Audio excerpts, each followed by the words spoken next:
Hello and good morning. Good morning, guys. Hello. Happy Tuesday. It's Tuesday. Get the Tuesday feeling. Sitting on the stream. Noodling with your friends and having a chat if you know what I mean. Porky boy, how was that day that you had to do? Was it okay? Did you survive? The day that you had to do? Yeah, I just remembered yesterday Porky boy was like, I got to go because I need maybe sleep for the next day or something. I had to do a retake shot. Gotcha. I'm eating a tortilla, so I'm sorry if I'm crunchy. Oh, she the crunch. And he was like, can we start at 8? And I was like, well, I've already had them waiting for 10 minutes. I think it'd be a bit cheeky. And so the compromise is you get crunch. Yeah. Sometimes I like to take fajitas. And just take a fajita with nothing in it and sprinkle it with olive oil and salt, and then bake that for like 10 minutes till it's crispy. And then just eat it like crisps. That sounds pretty good. That's my breakfast. Have you fed the cat? Because there's nothing else. I have. Buffy has eaten some chicken. Hey, Nova. Hey, yo. Hello. Thank you, Variably Geeky. I really appreciate it. I appreciate the forgiveness a lot. Because I was worried about it. Hello. Hey, Buffy. So cute. How's everybody's Monday?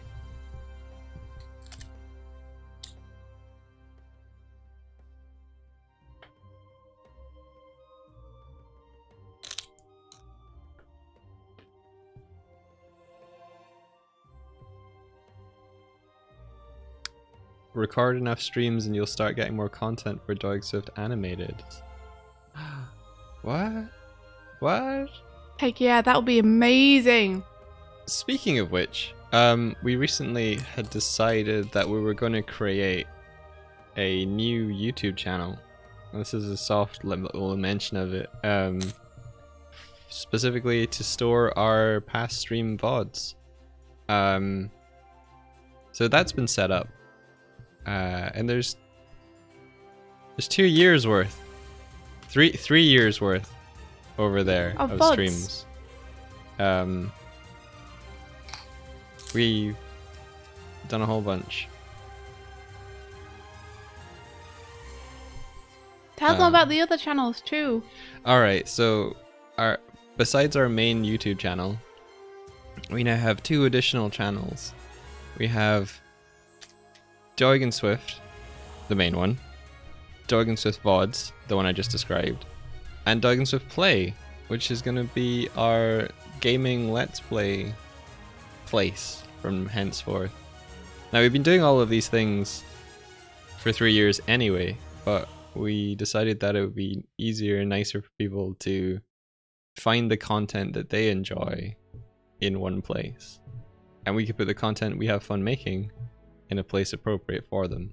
Because we were finding that our YouTube channel was getting a little bit cluttered. So this is an attempt to make it easier on everyone.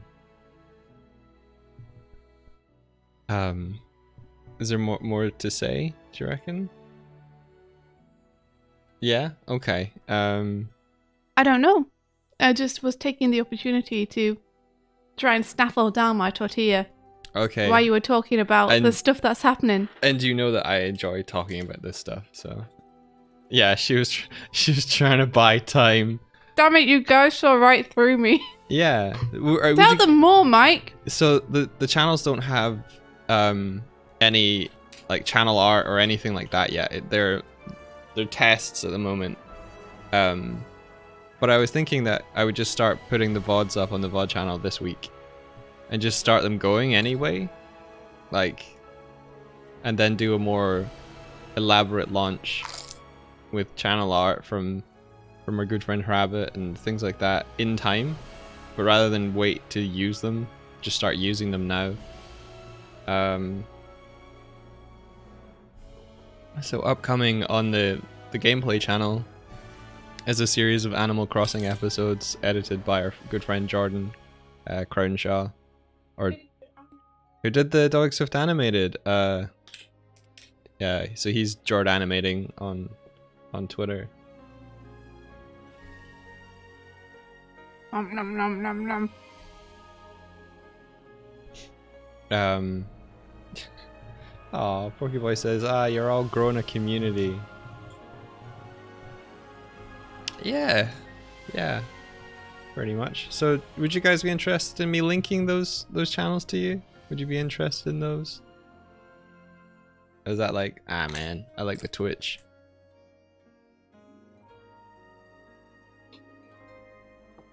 Alrighty. Let me just find him for you then. And you can see, because I've set up, You guys are much too kind to him. Like, you know very well that you could probably easily access them from our main YouTube channel. But I appreciate you being kind to the bear. They're hidden at the moment, India, but I might change that. If they're hidden, can people even go to them? Oh yeah. I just mean they're not linked from our main channel. Variably Geeky, you're jealous of my food. You should be. That was a good time. I had a blast.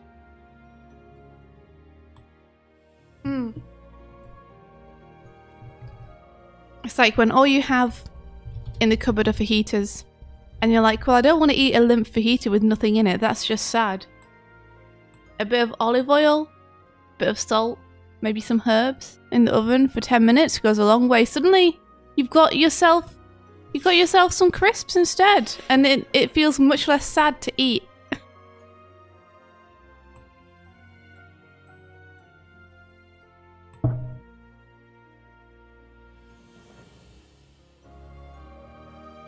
Oh, Variably Geeky, you haven't checked out our main channel yet. Let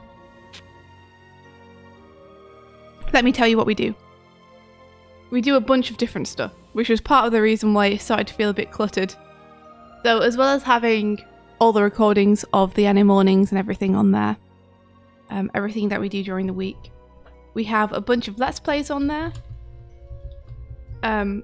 We have some tutorials. We have some things called What I Learned This Week that I used to do, which was really fun. Where every week I would talk about one thing that I learned that week. We got a bit too busy to keep doing them, but they were really fun. We've got some behind the scenes stuff, and we put all the animations that we make on these morning streams, we put them all up on the YouTube channel. So you'll find kind of a variety of stuff on there. There's even some music on there, which is partially why I think maybe having some separate places to put the main things that we do is a good idea, because otherwise the main channel is like just anything you can imagine. Yeah, pretty much. So there's the 3 links for you there, if you're interested. Yeah, so we're thinking that the main YouTube will be for all things animation.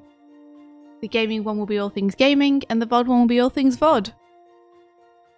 And then at least there's a bit of organisation. Yeah.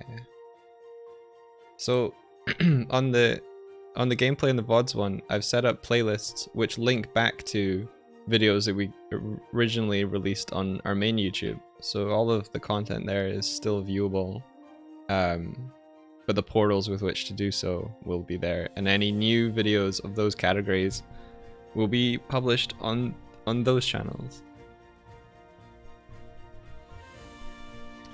You've been looking at the Twitter feed waiting for the parkour animation video. Yes. Cool. Well, that should be up today. Yeah. At some point. I will be making that during this stream while India's doing the reviews and such. Like I have, let me just switch over to a screen that says we have started. You can see the screen. So if I show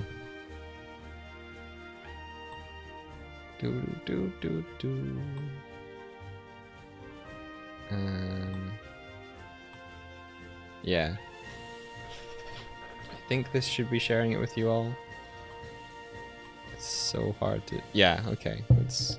You've got a big old space there on the right-hand side. Yeah. Nice. There we go.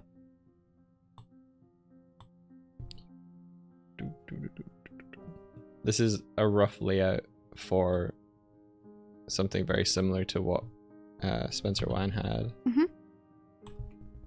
So, a couple of notes I have for it. Keep things uneven. oh yeah. And I think we could start with a high place with the camera looking up at it. And then bring down to a low place so people have the opportunity to do a jump or a climb or a raffle or whatever they want. Alright, okay. That's fine. So yeah, this was me just setting up a camera path and a camera follow object and a camera before I went to bed last night. Nice. So that I had that. I was considering actually sharing this Blender file once it's done with people, so that if they so chose, they could do Blender's grease pencil straight in the scene. That would be easier for people. That's not mandatory. That's just me. Yeah, you could talking definitely about do Blender. that. So yeah, like we've got So long as it's easy for people who don't want to do it to just like grab the got a file and follow go. object, so you can sort of like key anything really. Wasabi's like, add objects to the sides like some slopes for the character to slide down, and I'm shutting up. Oh, that's a great suggestion. Thank you. Yeah. Yeah, slopes. Indeed slopes. How long do you want this to be? The pan? Yeah. About well, the whole thing. Yeah. 8 seconds.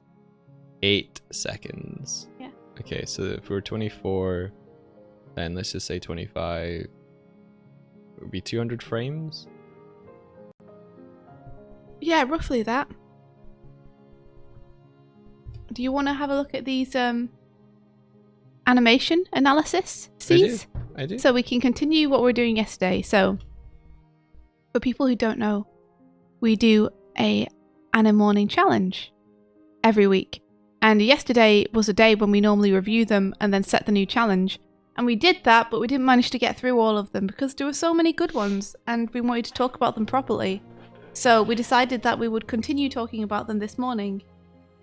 So this is part 2 of the review of the Animatoonings challenges. Yay! Oh, whoa!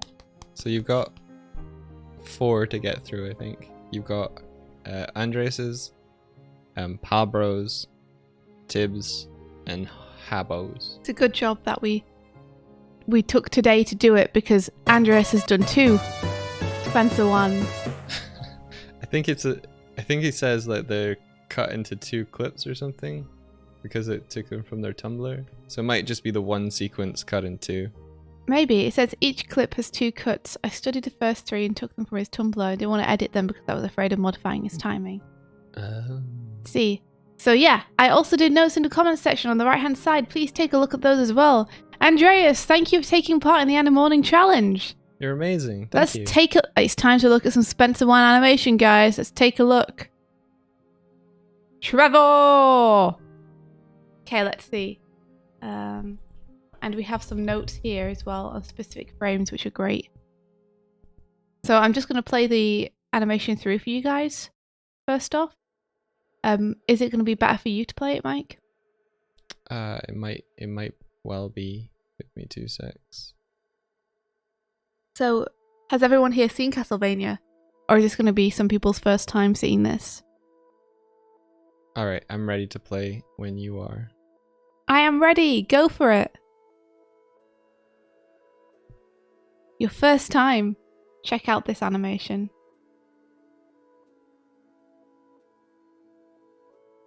Amazing. So this is Spencer Wan's work. For those who aren't familiar with Spencer Wan. Just an extremely skilled animator.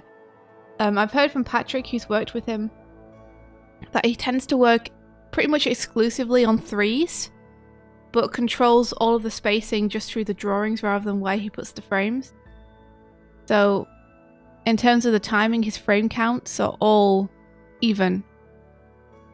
But he has a mastery of where he puts his drawings. Okay. Okay. Yeah. Yeah, it's so cool, right?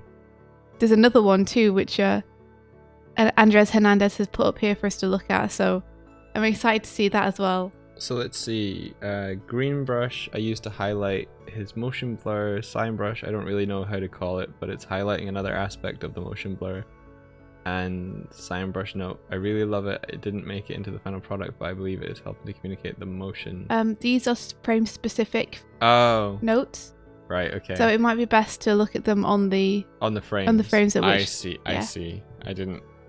That's what the numbers mean. So let me turn that on. Okay, let's have a look.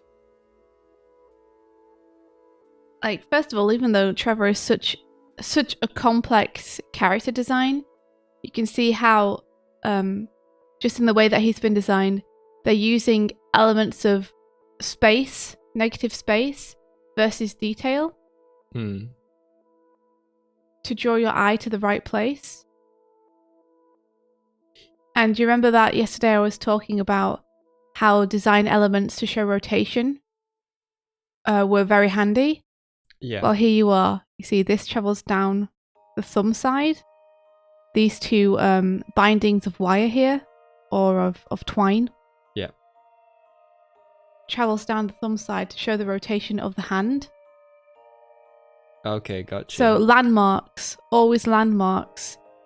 That's why he has this centerfold down here too, on his tunic. It's all about creating a character design that, though complex, is animatable, in that you have everything you need to be able to show which way the character's torso is twisting, to isolate the head, to show where the arms are at. So the volumes don't just sort of disappear. Yeah, it's finding the things within that complexity that you can use to your advantage to show exactly what's happening with the body underneath all this material. So let's see what we got. I'm going to step through it. So you can see here that his hands just come down. The reason you can see that is because of the position of the whip here, which has this nice arc, showing that it's heavier at one end, travelling upwards. And then Trevor is raising his hand, presumably to do a whip motion. So we have here his back arm is going down to counterbalance the front arm coming up, and his weight shifting back in preparation for some kind of move where he's going to need his weight planted really solidly. There we are. We have, this is him pulling up, and then we get the elbow break there, where here you can presume that his hand is going straight, and here you can see that he will need to do an elbow break to make this happen. Okay. I like there's a rough indication within the fur of the pressure of that that arm pushing against the underside of the fur. Yeah, you see every bit of detail they've put on here is to a function. Yeah. So these little rough lines here are showing you that the arm's straight. And these little rough lines here are showing you that the arm is bent. Super clever. And as this starts to pick up speed, here we go. Andres Herndandez, he introduces the motion blur as the whip builds up speed. So yeah, you get the feeling that here it's just like it's coming up, he's just whipped it up, and now he's starting to pull down, and as that gains speed and passes to cam, we start to get the motion blur on it. And notice how Spencer Wan has only started the motion blur closest to the screen, because as we were talking about yesterday, the closer something travels to the screen, the faster it's generally going to go. Yeah. So we're getting motion blur close to the screen there. Oh, look at that beautiful stretch. So we pop into that. These could be considered eases, just in terms of the spacing here is quite even. And then wham, we get this beautiful stretch where suddenly the timing pops into this amazing pose. Everything moves more than it did in the previous frames. Let's see, beautiful section. His line value reinforces or makes clearer the distance. It's true. You see how he's using the thickness of the lines on the rope to show the distance it is from the camera. So the closer it gets, the thicker the line art's getting. Which of course isn't how real life works, because in real life we don't have black outlines around us. But it works for animation really well. These red X's, by the way, just for those who don't know, here, these are Spencer 1, essentially just showing the people who are going to be cleaning and colouring it, that those are gaps.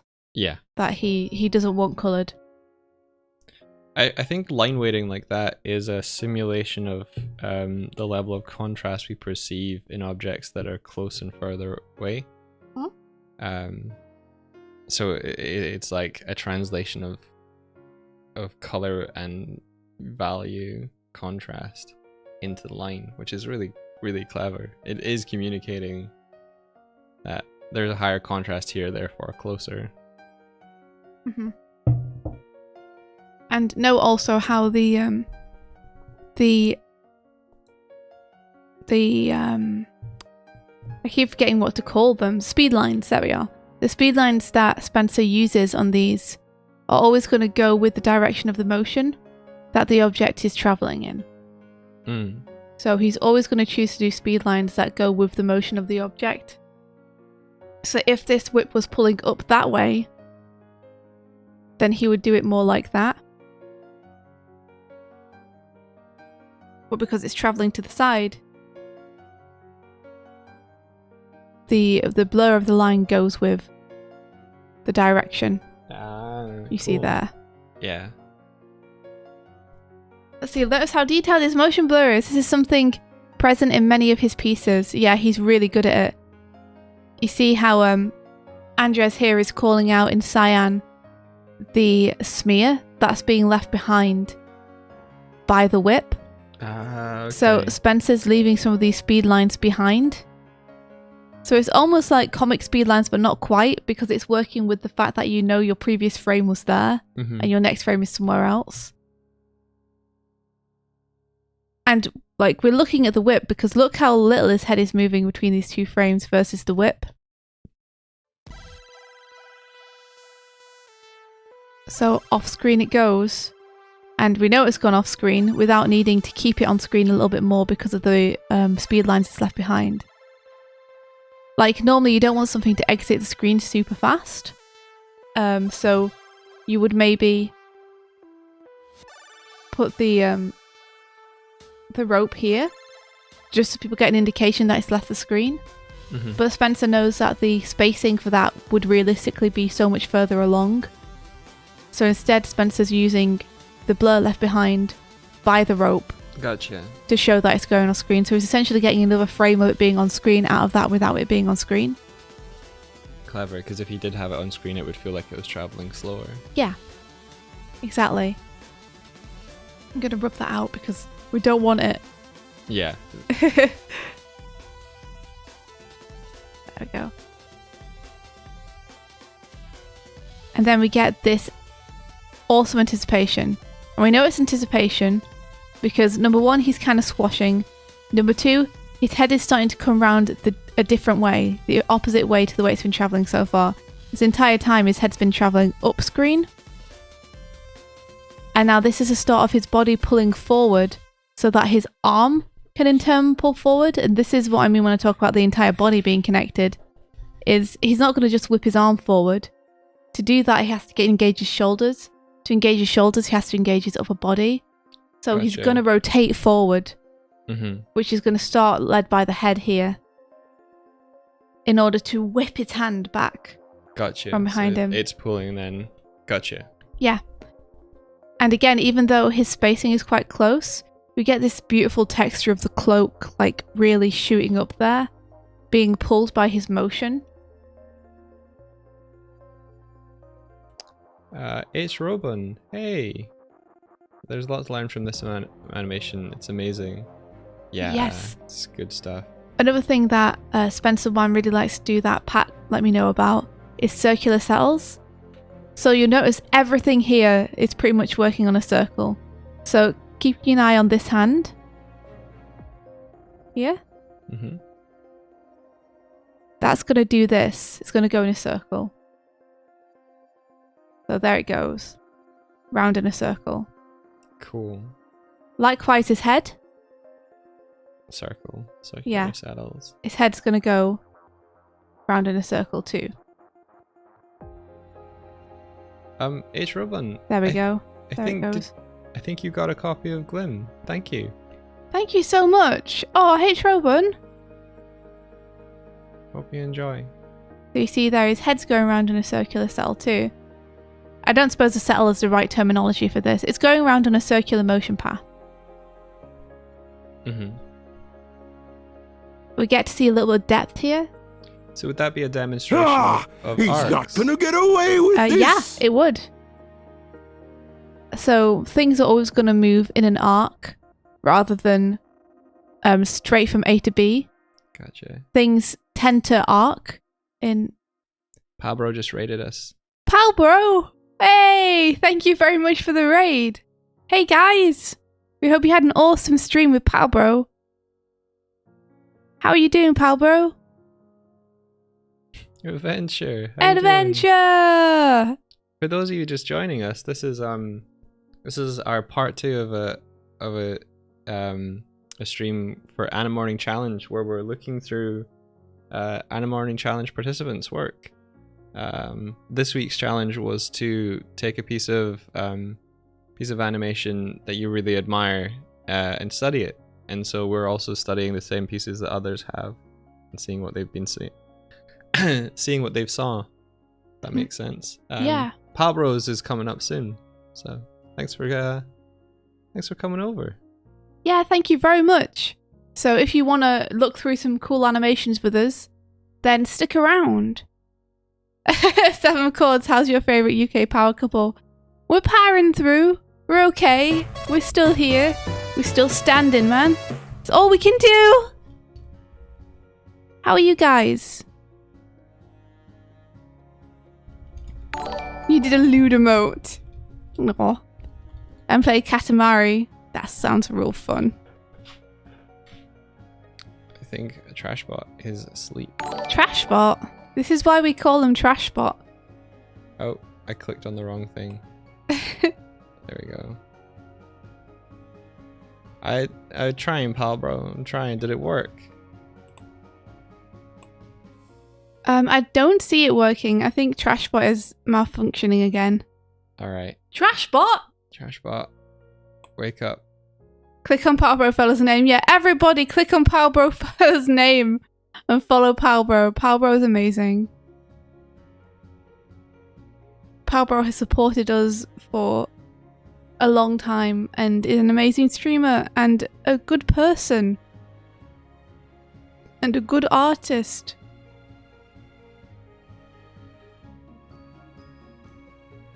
Nice, Wasabi.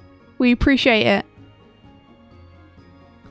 While you're sorting that out, let me continue to talk about this. Yeah, go for it. Just because I was mid-thought, which was definitely in human locomotion and in animal locomotion as well. Things like limbs tend not to travel on straight lines, they tend to travel on arcs. This is because like a lot of our movement is based upon rotation of joints. And when a joint rotates, it rotates in an arc around the origin point of its rotation. So a wrist will rotate around the joint of an elbow because it's kind of hinging from that. So a lot of the motions that we see and a lot of motions that humans find pleasing to look at are very curvy, like very rounded. Usually you would reserve very straight lines of motion for either something that's meant to be robotic or inhuman, or for just when a human does a very, very direct, powerful move. Like, curved lines are pretty and nice to look at. Straight lines denote power. Okay. That's something to bear in mind. So you want someone to stab someone with a sword, and look really graceful doing it, give them some slashes in like a rounded arc with rounded motion paths. If you want the slash to be like direct and feel powerful, then have that happen on a straight line. Gotcha. There are times when you should subvert that rule, but as a general rule of thumb, there are strengths to each of them. But yeah, Spencer Wan likes traveling his motion paths on circles a lot. And so you'll see that a lot in these kind of animations from Castlevania. And I was just calling out here the fact that the next frame, we're really seeing the dimension of the face here. Like, there we go. Spencer's not afraid to turn the face to show this dimensionality.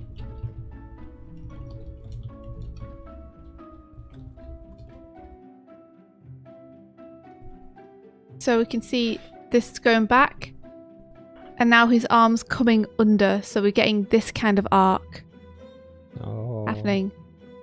And straight line, power, speed.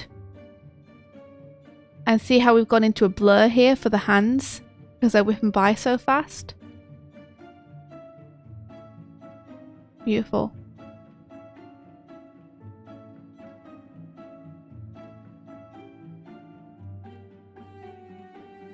This is just so nice to look at. And again, with those landmarks, how we can use these wraparounds to wrist to show the dimensionality of the arm. All the contour lines here are being used to Spencer's advantage to denote the position of everything. And like how complex this character is. It must be extremely difficult to work with.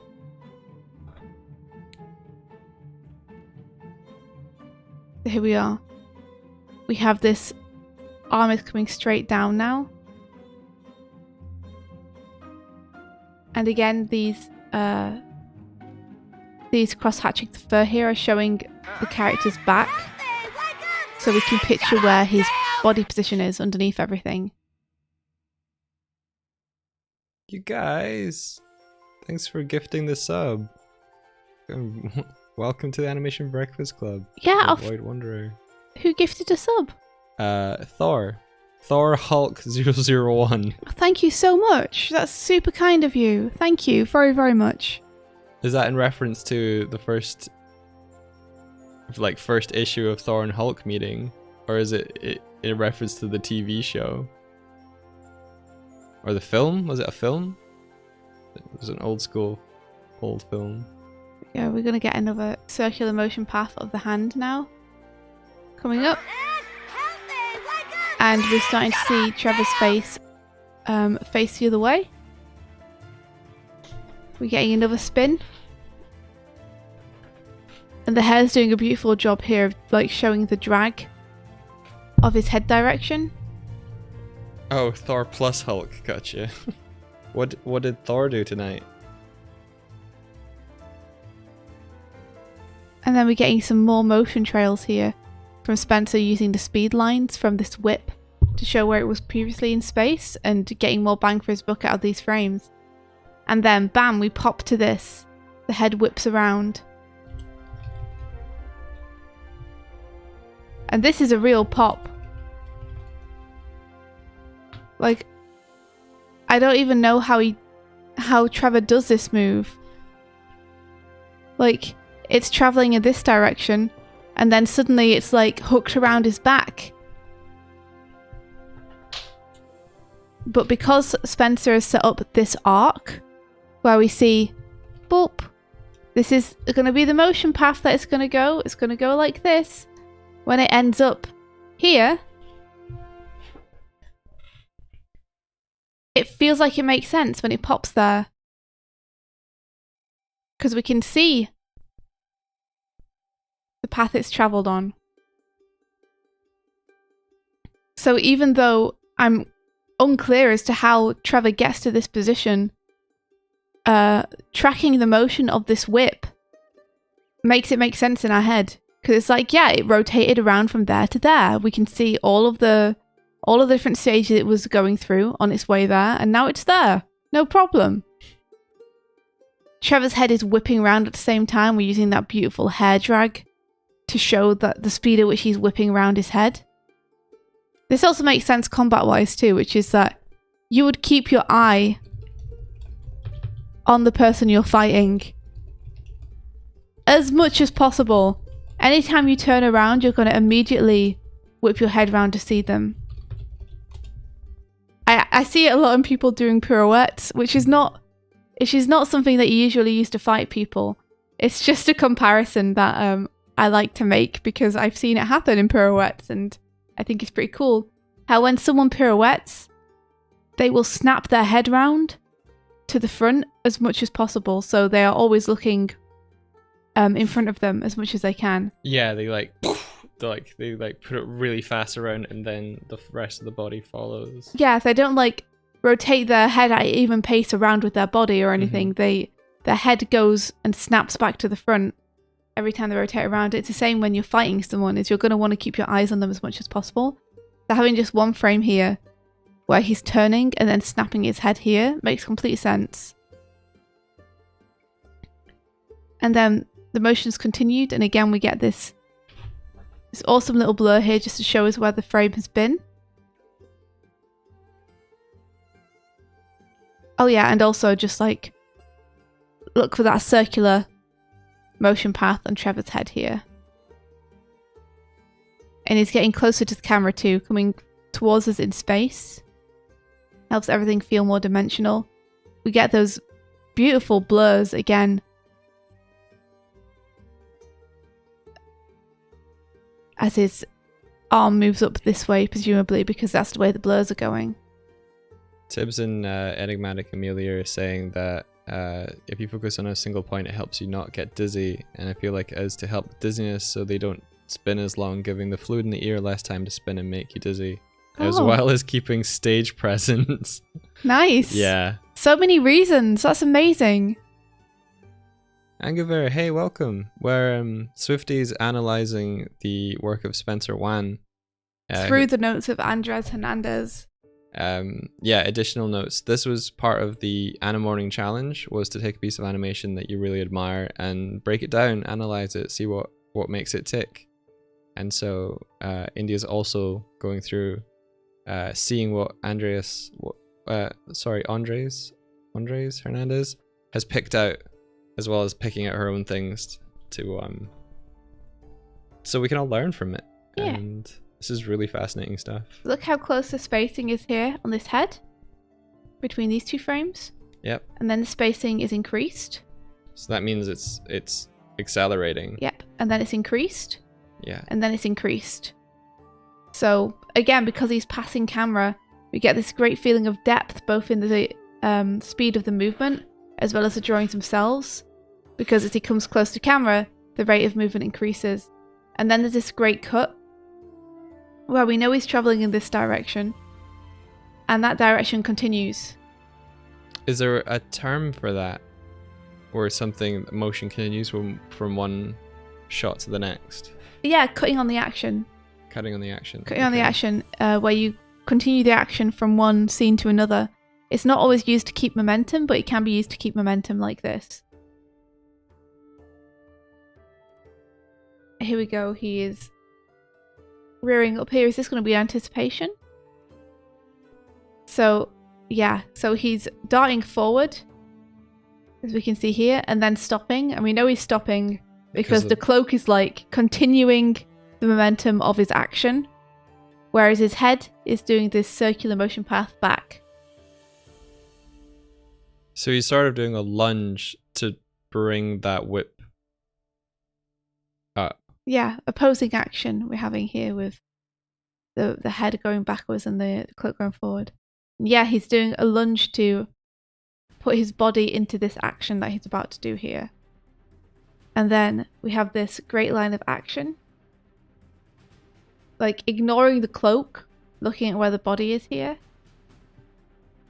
Got these really strong lines. And we're also panning up. So this is the same drawing, just panning up. And then you can really feel like the speed and the resistance on this whip because of the way it's almost straight, but it's got that straight, it's slight curve at the end. And we know it's heading down. And we know it's heading down because of the direction of his speed lines here, pulling it downwards. And we don't even see the hit. We just see the aftermath. And I wonder whether that hit was even animated in there, or whether this monster was just posed like this, as if it'd just been hit from the beginning. Because we only see it after the hit. Yeah. And then we get this. The camera stops moving to give us time to see the reaction here of the monster. Its head is point of impact. You can see that's point of impact because of the way that the blood is radiating from that point. Mm-hmm. You can literally see the blood is like drawn in circles around this. Maybe it would be more accurate to say it's drawn in spirals around this. Almost. Possibly. It could just be the distortion of No, I think the it is. perspective, because we've got a 3-point perspective here. Like, it's going up. You can see by the pillars that we're supposed to be seeing it in with a vanishing point that's way above us in this room. It'd be amazing if it was on a spiral, because as we were saying before, Spencer Man loves traveling on circles. But yeah, look at this amazing straights for power, right? The blood is being pulled along this straight trail to show the speed at which this was traveling, because we don't get to see it. But the speed at which it's traveling is shown to us by how the blood is being dragged along by the knife. It's so cool. Yeah, and then this explosion outward of force pushing the head of this enemy backwards. Even though this enemy is huge, and even though the neck muscles are huge, the force of the blow is still pushing its head backwards. And look how small the spacing is on the knife here. Because this is the bit they want us to see. This is all the feeling of force here. Force, force, force, and then result is here. So Patrick was saying that going from these fast, like large distances to small distances is they call a pop. Yeah. So it's like. And the rotation on the knife is really nice too. Just again, adding interest and believability. Thanks for the follow. Thanks so much. Owsy. Owsy. Owsy. Welcome to the Animation Breakfast Club, where we have animation for breakfast. Nom nom nom nom. On UK time anyway. What a It's nutritious meal. 8:30 for us. This is what a nutritious meal. Yeah. A lesser animator would have just copied the drawing of this knife and had it on the next frame. But Spencer's like, nah, it'd rotate. I'm going to rotate it. And so it does this really nice rotation as it goes. And the head continues to follow through because the force was so great.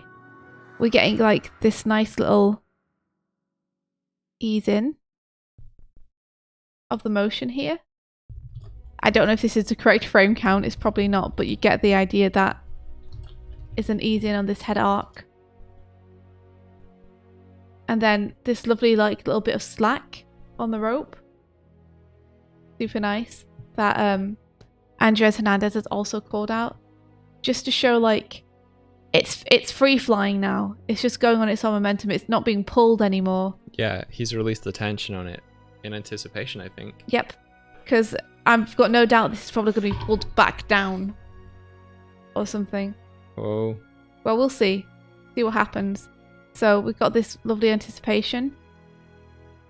The blood particles are not following a linear direction. They follow a... Let's see.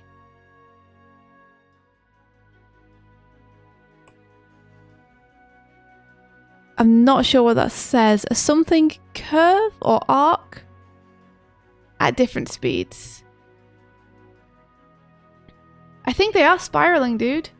That's cool, yeah. Because look at the direction of these. Yeah. That. Yeah, I think they are. Their Super own cool. arc and own arc, maybe? They follow I keep saying an arrow arc, but I know that's not right. Another? Well, That's I okay. think that Andres I Hernandez is think- calling out the same thing we are anyway. And then we can see the bottom of the whip here start to engage. Like, it's not going to move that way unless Trevor's pulling it from beneath. Mhm. If it was limp, then it would basically just be like this. But instead we get this active arc happening. And now the blade's starting to be pulled by it again. And look at this perspective that we get on the blood as well. The blood's falling towards us. Towards the camera. And that dude in the background is still easing out. He's still easing. Whoa. Look at this cool arc happening here with the blade. We got a bot just now, and 7th and Sandra are like, "Pal, kill it!" Bot murders. Don't let trash bots see. These shapes are communicating force. Amazing how the blood is affected by the movement. Reverses. Yes, that's a great thing to call out. So reversals can show power and force as well, which is why when we lift things up, we do back reversals. That's how we're like pushing the power through our bodies. And you can see here there's a reversal on this curve. Our first banhammer. You've saved us from them. Thanks, pal, bro. You saved us from the bots. And yeah, look, Andres Hernandez is calling out here how the blood is being pulled along by the whip because it's interfering with their path. That's so cool. Isn't it? Oh, the things that Spencer thinks of with these scenes. We're even having a bit of a curve here on the blade as it drags around. Okay. I think this is one of my favorite shots from the first series. Me too. What is that? How does it do that? Spencer, what? This whip form adds a lot of force, yes.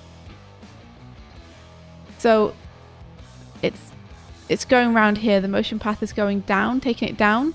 How it gets into that whip formation, it suddenly pops in there. It just pops to it, which is amazing. But meanwhile, we're getting this lovely flow down here at the base of the whip, where it's following this consistent arc. And look at the way that the blood is spiraling around the rope. It's amazing. It's amazing.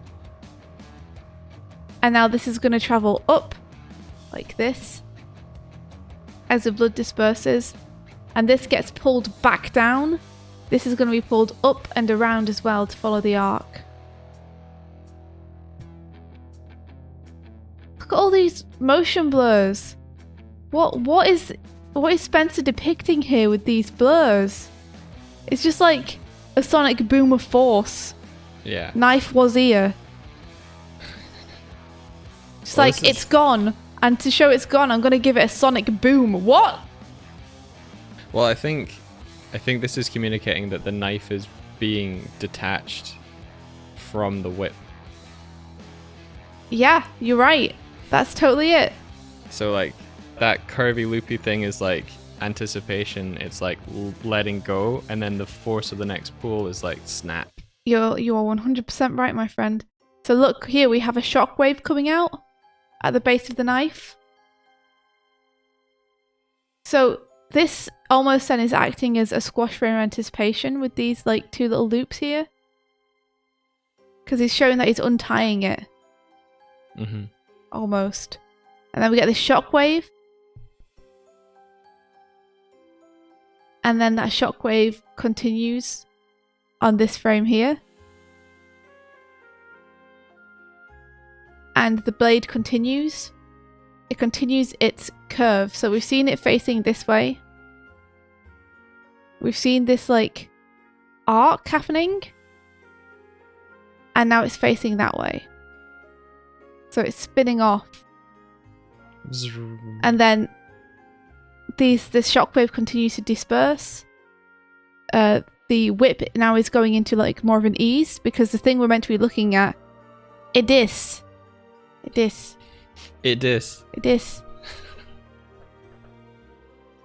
Cool little blade translucent. Interesting. Let me just check. Yeah. And look how tight these drawings are, because again, now we're meant to be seeing this. This is important information. Animators will slow down when they want to tell you something. They're like, look at this. This is important for you to understand the next scene. We should watch it through again now. Sure. Okay, sketches are invisible. We'll watch it through again. You all ready?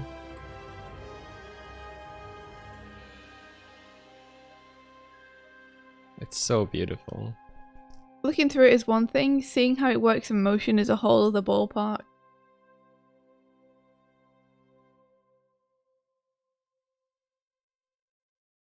Look at the rhythm of this. Wham, wham, whoom, wachum. Boom, boom, boom, boom. So it's like doom, doom, doom, boom. Yeah. The rhythm is so satisfying. And the camera arcing up to follow the whip is really nice as well. Yeah, but I it's could like, just watch this all day. The camera is doing the same thing as this sort of timing as well. So it's like a fast to a slow ease to the position that you need to. Oh, it's so good. Yeah, the camera is also not able to catch up with the whip because it's moving so fast. You notice that the camera... Look at that blood coming toward the camera. It's amazing. It isn't going mental either. It's like a really sort of smooth arc.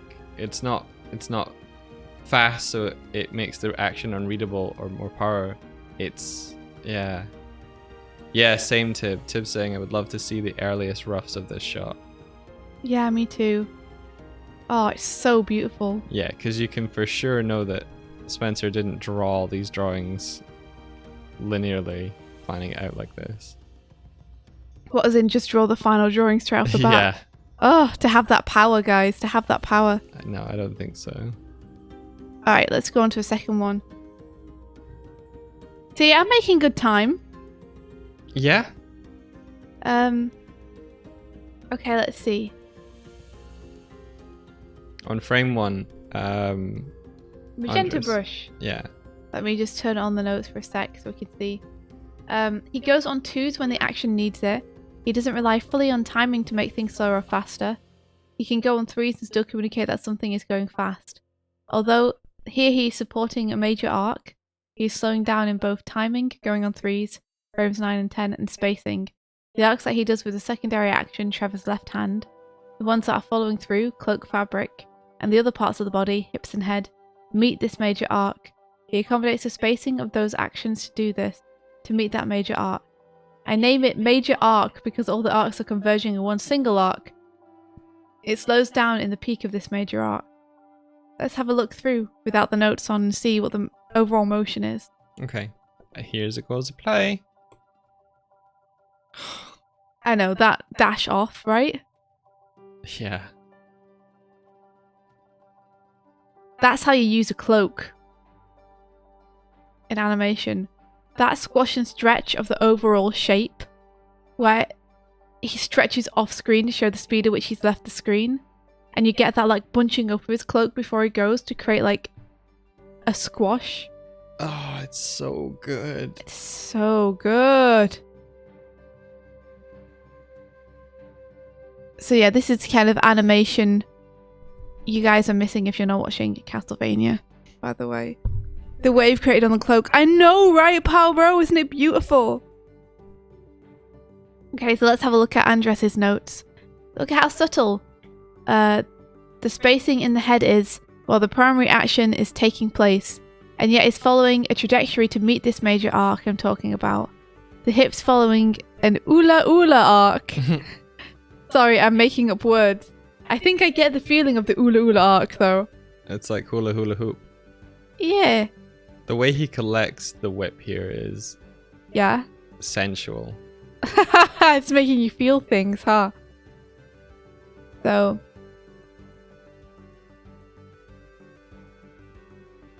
oh, it's just so nice.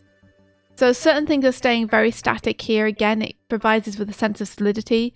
Notice how he has a very solid base on his feet, his hips.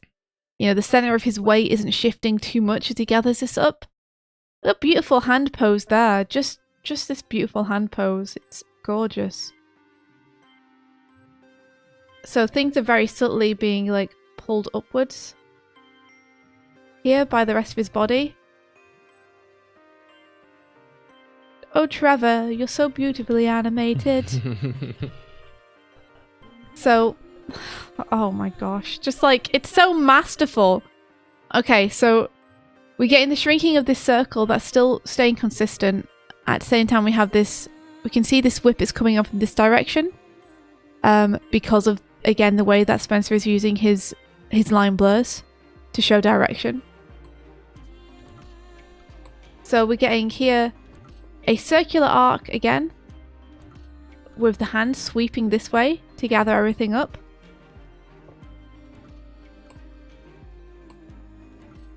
That's almost like a reversal of motion, except it feels like this bit is this bit here. Again, wonderful depth of the scene being created by the element of the whip, which has become an extreme foreground element here. Without that, the scene would feel much more flat. So he's sweeping it up here. The circle is following through here. We can track this circle on its way around the scene. I forget, but this animation might have been animated in Flash/Animate. Yes. Which I think is testament to tools don't matter. Yeah, they really don't. Like, an animation program is an animation program. Some of them are much easier to use than others, which can make your work faster if you're familiar with how to work one of them. But in general, like, I think a really great artist will be able to surpass the limitations of software like that. Yeah. Because in terms of Flash, all they really need to use for this in Flash are the brushes. Yeah.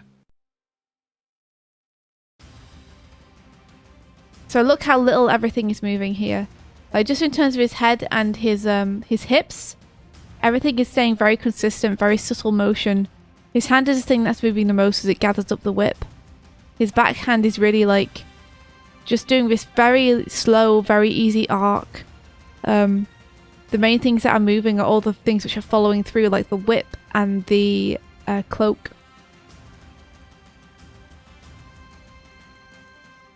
Then his hand comes up here.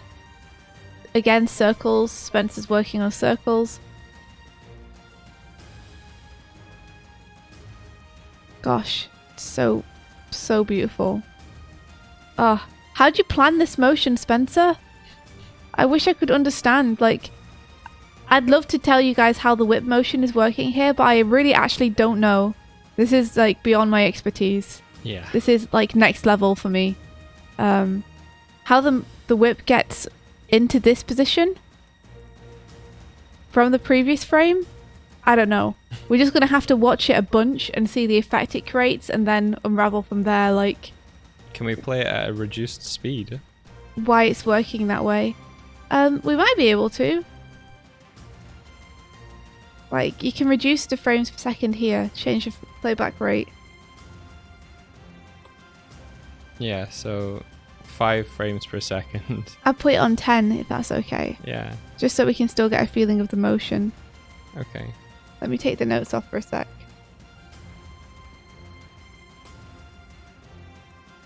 I don't know! I don't know, guys. That's some next level shiz right there. What? How does he gather that whip? How are the shapes working? They do, though. They do, though. It works on the basis of cool. Okay, slower. You want to press play again? Okay.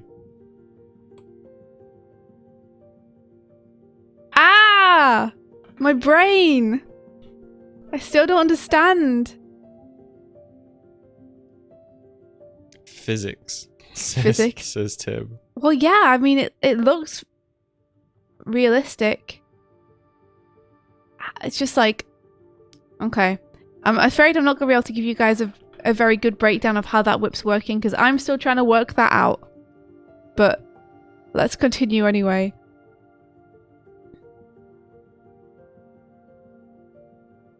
So the hand is easing in here. Like the gaps between the frames, the spacings are getting smaller, which tells us that we're meant to see this frame. Because we have another pop then after that. So Spencer is like deliberately slowing here to let us register this frame a little bit better. Notice how Trevor is always framed within these loops as well. Like, realistically, it would probably overlap him. But Spencer wants you to be able to always see Trevor's face, essentially. So he's not going to obscure it. I say he obscures it for one frame there. But yeah, this is, the head's going down here. This is going to be an anticipation. Again, we can see that he's gearing up for a movement. Everything's gone together in this big round arc. And his head starts moving forward. We see his weight shift onto the front leg here. Naito, the Void Wanderer. Take care. Naito! We're finishing this arc off. He's dragging the whip around. He's gathered it up. Somehow, he's gathered it up. It's just like reversals upon reversals upon reversals, you know? Yeah. Like, okay, no, I won't continue to talk about it for too long. However, like this whip here, the next frame, it's here, right? I don't know. Maybe. That's the end of the whip. And I think at this point he's caught that loop, and that's a different part. So you think this is going into this because that's the way the motion is going, like yeah. So in terms of the end of the whip, this is where I'm looking. But in terms of this arc here, this curve, it's going very neatly into this shape here. You see on the bottom left of the screen on go one frame back, that little like down part of the whip in on the next frame that is a new drawing, that's the part he catches. Ah. Ooh. Oh.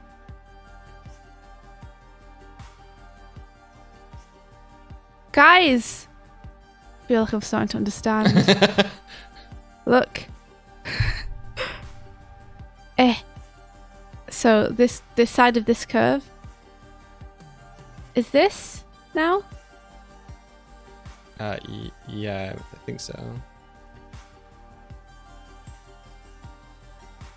And then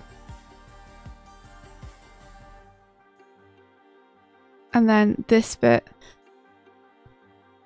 is this bit.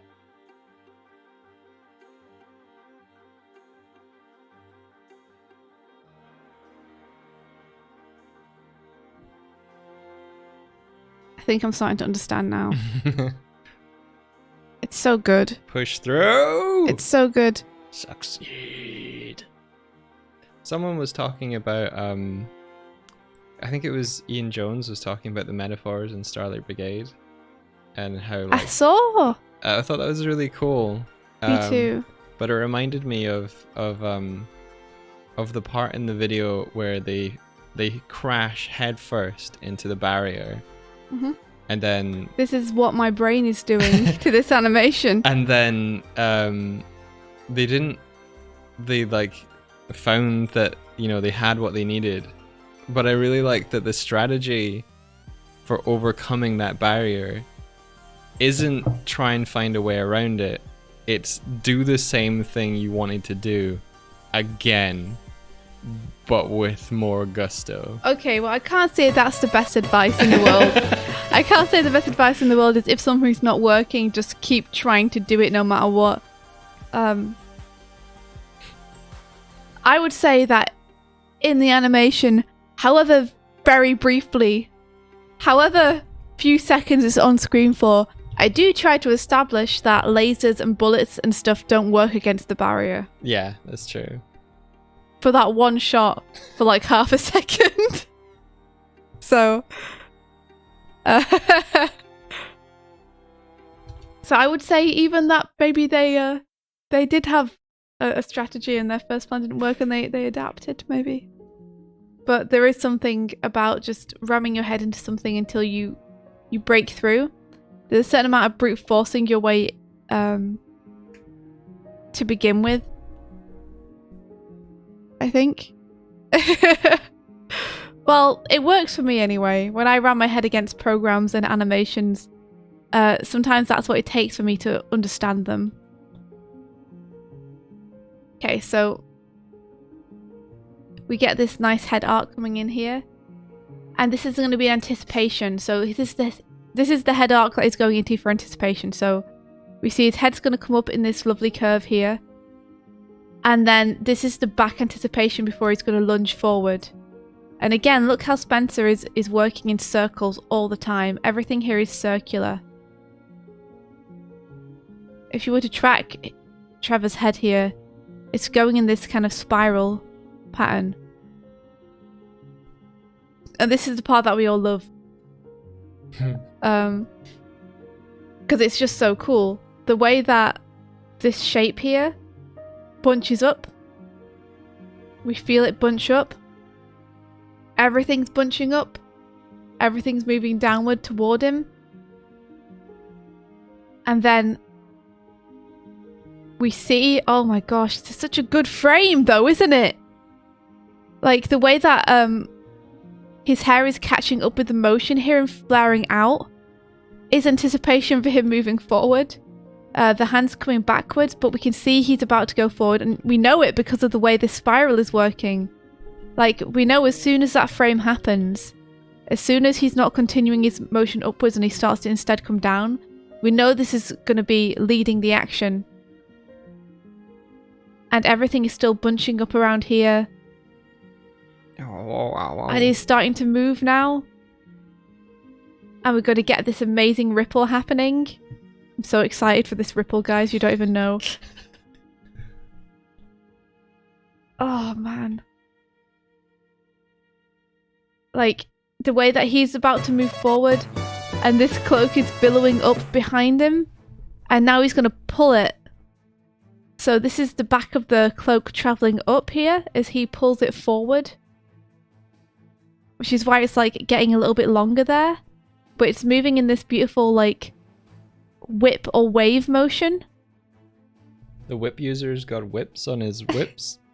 Yeah. Like it's all moving toward his head here. And then the shape barely changes is the thing. The actual shape of everything. Because look how his hand is even like displacing where his leg is. And even though his crotch now has gone from here to here, the leg is still staying the same. And the hand is barely displacing. So he's keeping the feeling of the shape the same. But we know that all this is traveling forward from the previous frame. Like we're seeing the back of this great shape of fur here now. We're seeing the tail end of it. And this is just it's so good. So good. So the shapes back here barely distort because they haven't been pulled yet, but everything here, straight lines, right? Yeah. Straight lines denote power.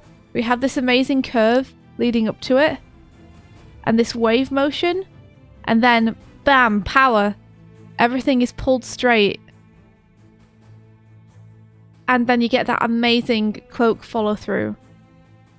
While the end of the cloak shape distorts. I bet he wishes that he had like one more frame to have that trail off even more. I wonder if he tried doing his cool technique of having like, oh, this is the end of my cloak here. It's like almost off screen, and then here's the motion of it. I wonder if he tried that and was like, nah, it doesn't look as good. I bet he wishes he had one more frame to put this cloak on though. If I'd done this animation, I'd want one more frame. But then I don't understand Spencer Wan. He's too far. He's too many levels above me for me to be able to completely comprehend everything he's doing. Ah, it's so nice. That large bunching up curve into a straight is beautiful. And that's where Andres has analysed up to. There's one more frame later. I wish I could cover more in this Animatoonings entry, but time is over. Okay. And I actually spent much more than 3 hours. I feel like I learned tons. I really hope my notes aren't too confusing. I can't wait to see what you guys think. Thanks a bunch again. I'll see you next week. See you next week, Herndandez. Woo! And great work with this. It's a note in the chat. Yeah, so please correct me if I'm wrong. I believe this is a secondary action. It is supporting the main action. He opens his hand, meaning that he has succeeded at catching the whip. Let's have a look.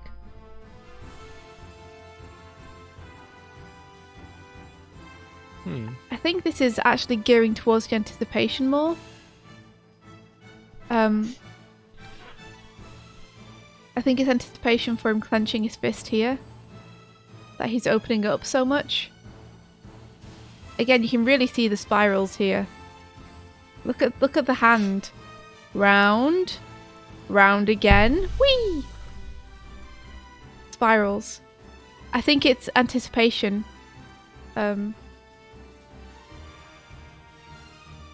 This is his hand. For him clenching the fist here. That's the way that he should have drawn the fist. Look me up, Spencer. This is what you're missing.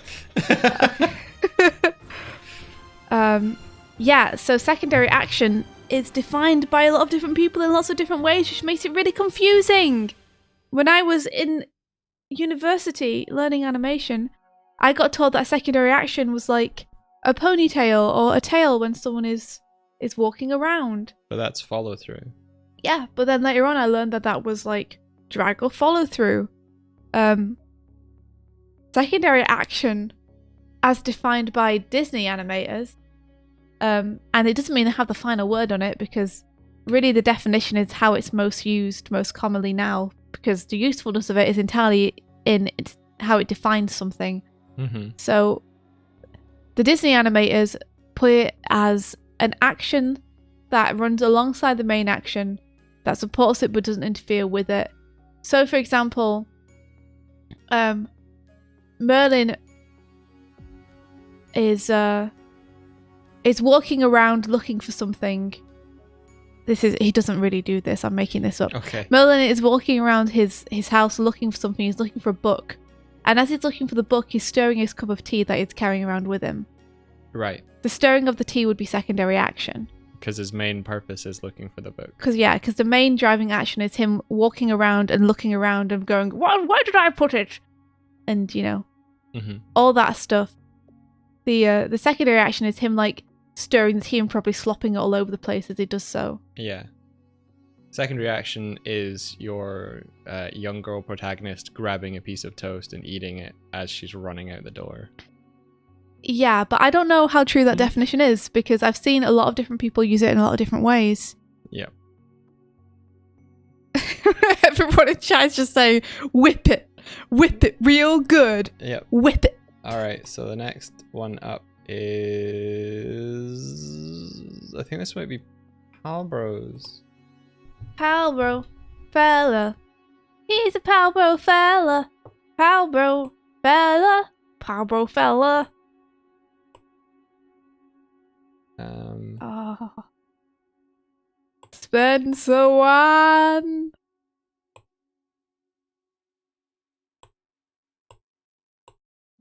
He is the one. Really hope that I'm not sharing my screen right now.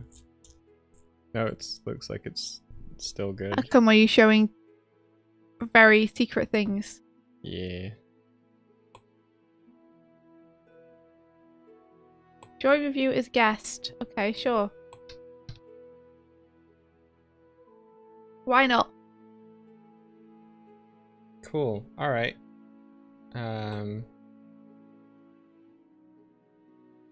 So this is Rhapsody in Blue from Fantasia 2000. Oh, I love this one.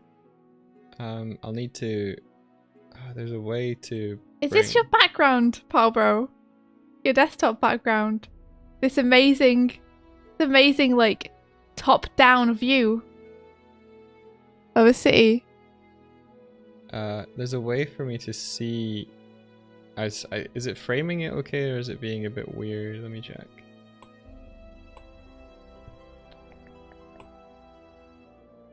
You know, I think this works. This is fine. If people haven't seen Fantasia 2000, it's definitely worth looking at. It's great. I really like the style of this one, Rhapsody in Blue. Okay, It feels very rabbit. I'm gonna play it. Okay, hold on, let me turn off. Oh, they are turned off. Okay, go for it.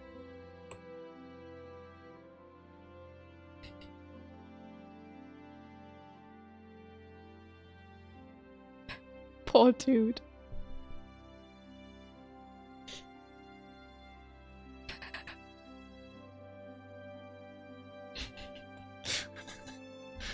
Whoa. Was this Eric Goldberg?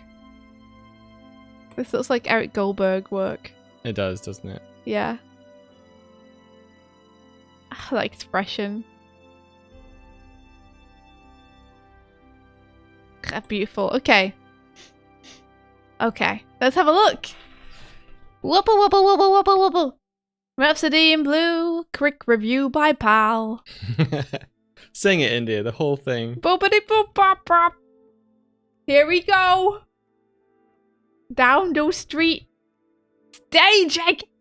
Rule of thirds. Perspective draws attention. Yeah. That's a great note. Look at the way that everything in this scene is like towards this dude. And the brightest thing in the scene with the most contrast is Shoit. Yeah. So we're really being drawn towards him here. And we're also aware that he's about to come around this corner. Because they've made sure that the corner is like, it's enough on screen. Mm-hmm. And he's enough far over to the right that we can see, we're anticipating what he's walking towards. Right, gotcha. And so we're conscious of the fact that he's approaching this, which is important later because, you know, what's around that corner comes into play. So they don't want him to be walking along and for it just to be a wall and then for you to be like, wait, where did they come from? Staging is one of the animation principles. It sure is. Yeah. Staging's important. Here he comes. Appeal! Round design. This guy is all circles, apart from his nose. Friendly, sympathetic, this is true. Conveys emotion. Yeah, I mean, a while ago we did, I think we might have done it for one of the Animatoonings challenges.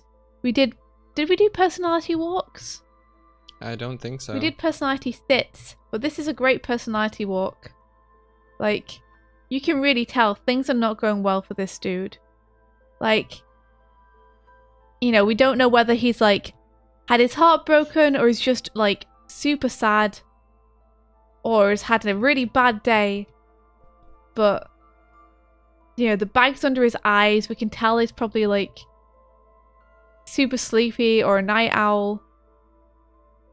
Just like a really beautiful personality walk. Like everything in his body language, even his shoulders are rounded. You know, because imagine how different the feeling would be if they'd given him like square shoulders instead. You know? Yeah. But instead, everything on this design is coming around in these soft circles.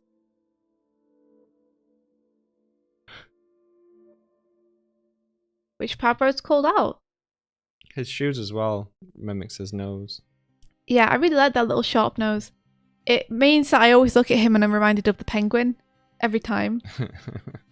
Because he's like a sallow dude in a business suit with a sharp nose. Yes.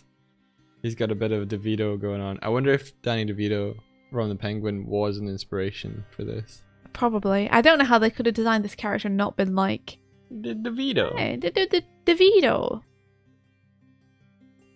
Oh, it's okay, dude. It's gonna get better. Wow. Did that really just happen? No, there is an in-between. I thought it went from there to there. And I was like, holy crap, that's a heck of a jump. So yeah, we get this coming in. Of course it comes in on an arc, because arcs are the best. And we see this lovely sort of rotation as well as it's coming in. Despite the fact everything is very simple in terms of the style. It's very clear. And they've made sure they've got enough dimensionality on here to be able to show rotation of things. Again, like, they could have just had this with no surface detail. But just like in character design, making sure it has a seam means that you can rotate it. Like, we know that it's facing the back now because we know that this detail has disappeared, so it's rotating around as it's going. And the handle reinforces that too. Yeah. Although they did the colorist should have colored this in. Mistake! Because we would be able to see the back of the handle there. But you know what? It's fine. Wow, look how his head does not move. His head is not displaced by this at all. Which is wonderful, because we get the entire weight resting here and bulging out the lower body. So all of the weight is taken onto his knee. But nothing actually reacts beyond, like... his beyond stomach that. billows out. Yeah, but the foot placement, the head placement stays the same. And I bet you now we're going to get the reaction. To me, this is the same thing as having that hold frame before an explosion. It's like, you can see it's impacted. Yeah. The character hasn't reacted yet. And then bam! Now his feet move. Now his head moves. Now everything moves. And this thing is still rotating around as it goes as well. I like that it lifts his feet off the floor. Just, whoop. Hot damn, dude. Another colouring error. This should be white. Digital colorist, what you doing? That section there should be white. I know because the next frame here has this tie coming down as this central motif, which is here as well. Yeah. So that was meant to show his stomach bulge out even more by being white. I'ma fix it. I'm just laughing at you. I'ma fix it. I just want to see how they intended it to be, you know, the animator. Wow. I somehow, without even clicking anything on my screen, I managed to open up Jazz to play on my computer. There we are. So this is like how the animator intended it. Does it pop more? What, the belly? Yeah. Yeah, it's meant to show that it's bulging forward. Are you gonna have to color it on every frame? Nope. I think it's only on screen for 2 frames. Okay. So these are the 2 that I will have to do. And then I believe that's that.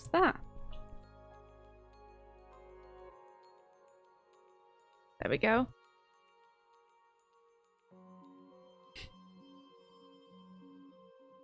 Where was I?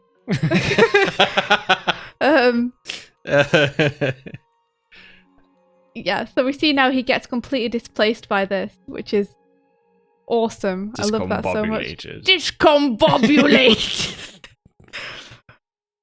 His head juts forward. This sinks into the folds of his being. His very being! I love that, because they could have done it bounce out immediately, but instead they have it like sink into him like he's some kind of flour sack. And then we get this extreme, which is great. Like, it's pushing in, so everything is like being thrust forward to counterbalance that. Amazing.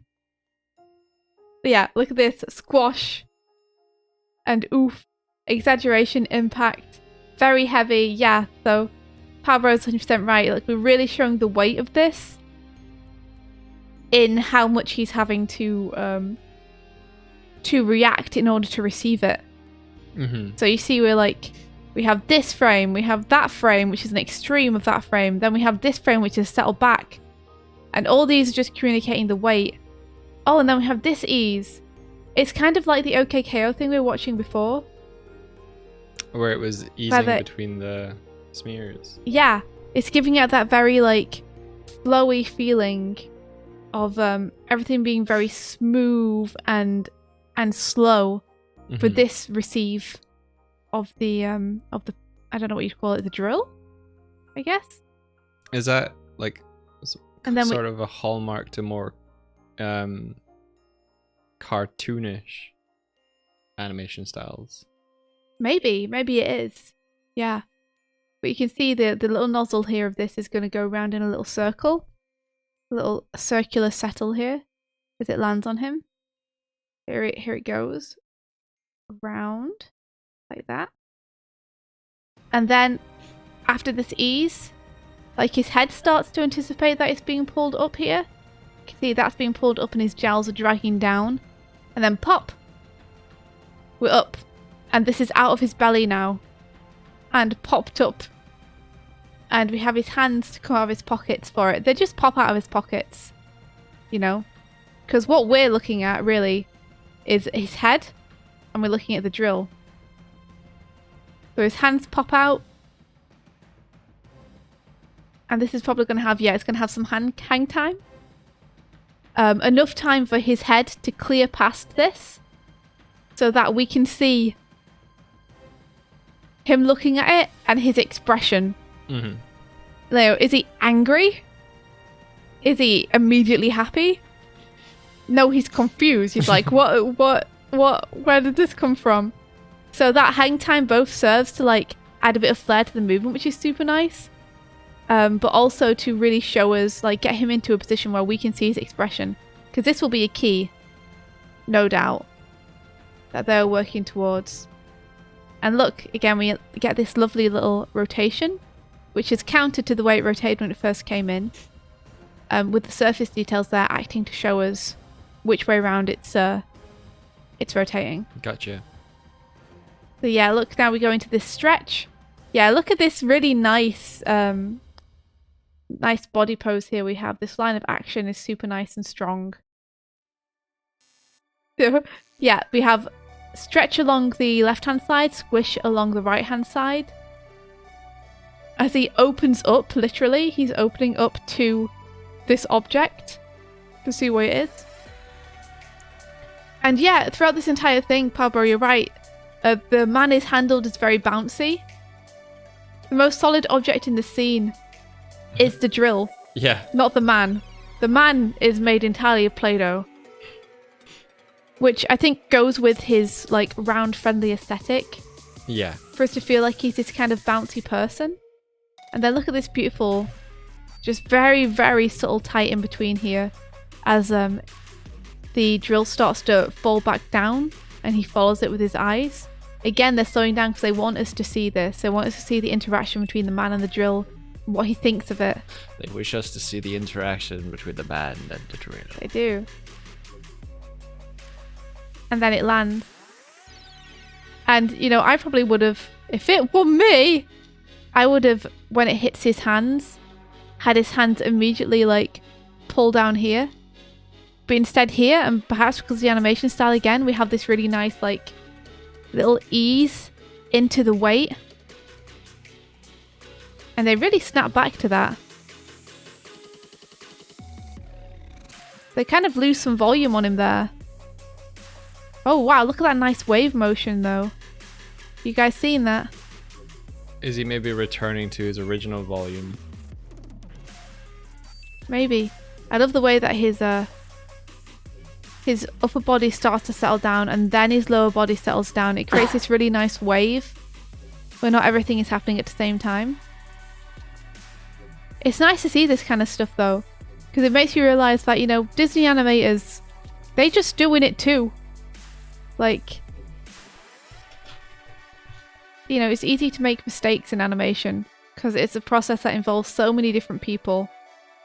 Perhaps the decision was like to have a difference in difference between the first kind of like oof and then like less of a, like it was thrown at him with force, and then it was because he's supposed to be able to use and carry this thing around, so maybe it's like it's not that heavy, but it was thrown at him with a bit more force. Yeah, maybe. No, I like the slow settle into the weight. I think that's nice and it goes with the style of it. I was just looking at the dimensionality of the person himself. Oh, gotcha. Who, between this frame and this frame, feels like he loses some dimensionality. Not dimensionality, he loses some volume. That's the word. That's the word! It's a really nice wave motion, though, the way that his head settles before his lower body does. That's real nice. And then we get another key pose here. There we are. Direct attention, yes. So humans, we are irreparably drawn to faces. So whatever a character is looking, we are likely to want to look too. Which is why it's important to have like any background characters either avert their eyes, have the faces partially obscured, or maybe close their eyes. It's because if you have an interesting face in the background looking at stuff, you're probably going to ping the viewer's eyes over to them. The appealing character design, yeah, the character design here is lovely. This lovely shape. The line of action is so clear. You know? Mm-hmm. It's beautiful. What a nice frame. And yeah, we're looking at what he's looking at. We have that hold. Again, it's important to have those to show the characters thinking about things and processing what's happening. And then what do we have here? What do we have here? Oh, so nice. Now he is genuinely thinking. Yeah, just a little head scratch. It's so nice. Not genuinely, externally showing thought. Oh jeez. Oh jeez. But that's really cool. So that in the boarding decision making there, it's like scratching your head is like an expression for like you're thinking about something and trying to puzzle it over, but it's an anticipation for him clearing his hat off his head. Yeah. So that it can immediately like give him the helmet. That's very clever. The way that they pushed that acting into what was going to happen next. Super nice. Oh, I also cool. just really like this pose. Like all of these shapes are kind of mirroring one another.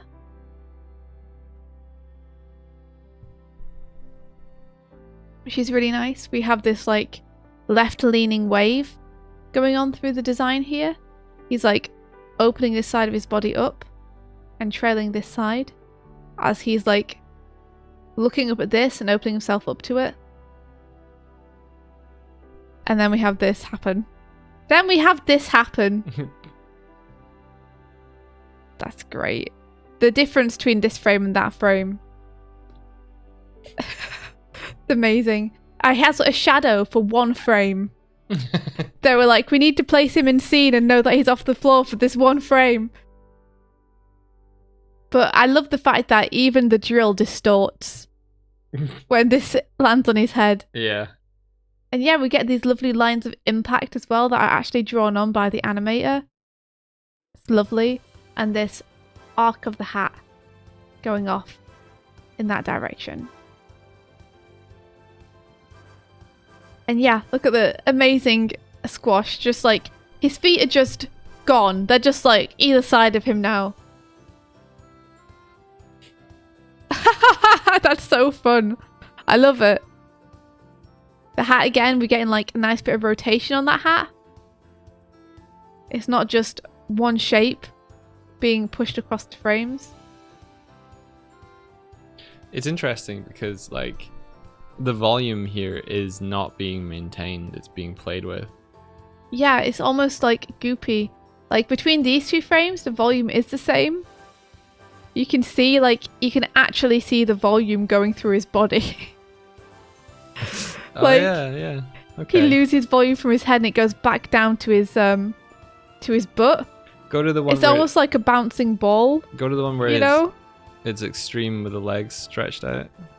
Okay, one sec. I've got to erase these so we can see it super clearly. Boop, boop, boop, boop.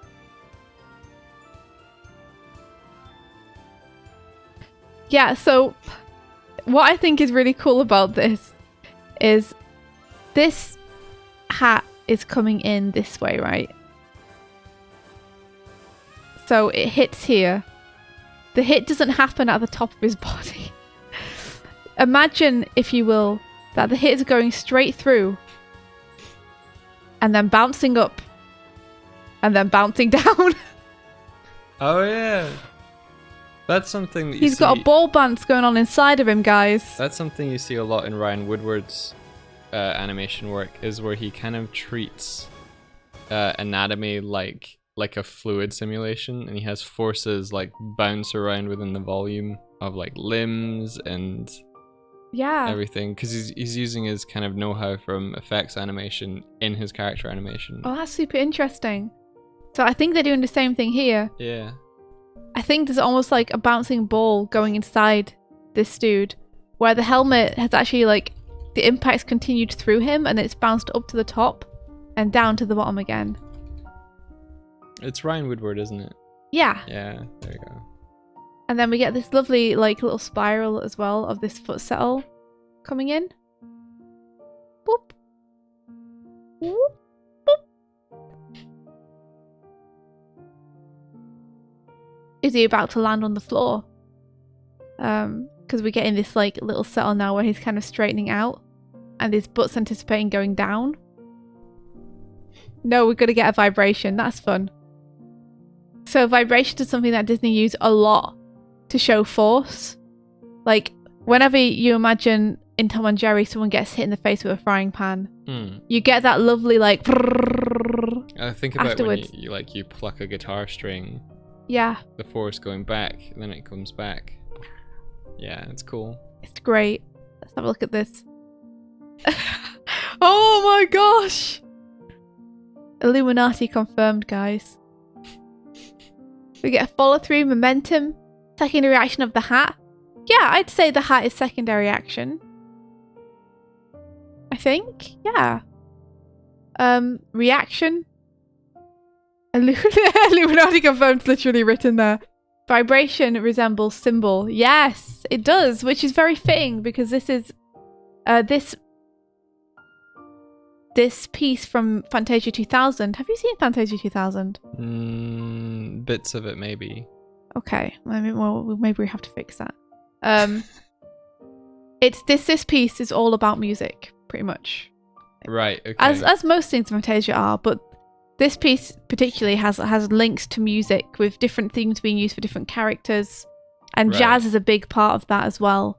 So I think tying the musicality of the Fantasia films in particular to the movement of the characters here is super cool. Gotcha. Yeah. He's got this nice vibration, which is offset by the fact that the hat is still just moving at a constant rate, which is really nice. Oh my gosh, here comes his hand. Yo. Oh so man. Big. They miscolored it on that frame. Unless they intended for it to flash white, which they may have. You know how sometimes when someone is about to punch someone in the old cartoons, they would enlarge the fist suddenly for like one frame. It's possible that to make this ping out, they coloured the skin the same colour as the business suit characters rather than the orange shirted character, just so that it like flashes up. He doesn't even get to land, guys. He doesn't get to land. And look at that grab. Like, the open hand is anticipating it, but then we're just there. The grab's just happened, and the body doesn't react for the first frame. Just the clothing that's being grabbed. Yeah, we're gonna get the body reacting now, and a second. So this stretch, so we get to see the feet come down again. Big arm. And we don't even get his head.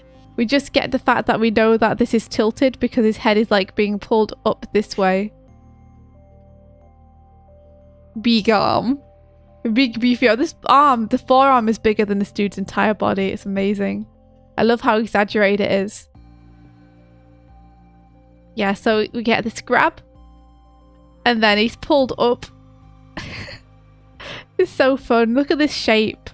Look at this shape. It's great. Whoop. He's being picked up by the collar. And we get this amazing, like, his feet are delayed behind and then they lift off the ground. Again, like he's made of rubber or elastic. We get to see the weight of him in the way that his back legs are delayed here. And we also get to see the force of this thing, this arm pulling him up. And then he's still going up as the hand is pulling down. Whip motion. We just saw that in Spencer Wan's work. There, anticipation, yes. It's great. His head is staying in basically the same place because the animator knows we're going to be looking at his face. And we're getting to see that he's about to be, like, yanked off screen, and also how he feels about it, which is surprised. Yeah, Will you be? Some lovely arcs going on. And there we are, we get some lovely shape distortion here happening. Where the back of his collar sort of pulling against his neck. Yeah, and this lovely, like, stretch of the entire body where he's, like, turned into this shape as he's pulled. Like, look at the stretches here. They're super nice. Yeah, that stretch is lovely. And how this is, like, basically staying in the same place but just rotating. And then it follows along with the body. So it's kind of like a weight hierarchy in terms of how things are moving. And then are we going to get him, like, almost completely pulled off the next frame? I guess we'll see. Exaggeration! Yes! And dragging his shoes. Newton's third law. I don't know. You don't know what Newton's third law is? No. Is it? Is it these stay? I see. So what? Objects what is in at rest, stay at rest, or something? I need to look this up. I think it's the law of, like, opposing forces, which is that an object will stay stationary until it's given motivation to move, or an object in motion will stay in motion until an object of or until an opposing force of Newton's third law: for every action there is an equal and opposite reaction. Well then, I guess I'm talking out of my Butowski. It deals with inertia. Nice. There is a thing where it's like an object in motion will stay in motion unless an opposing force of equal or greater strength changes the motion. It might be his first or second law. He has so many laws, this Newton fellow. An object at rest stays at rest. An object in motion stays at motion with the same speed and in the same direction unless acted upon by an imbalanced force. So that's first law. Okay. And second law. Sorry, we're not looking at what you're doing now. One sec. Oh, you're not?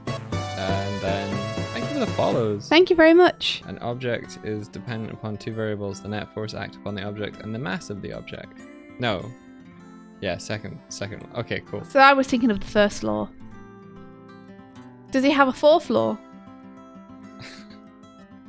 I gotta know now. I don't know, man. Yeah, this poor guy is going through a lot in a short amount of time, Emlet. I agree. Newton's law of gravitation is called Newton's fourth law. It states that every point of mass attracts every other point of mass by force acting along the line intersecting both points.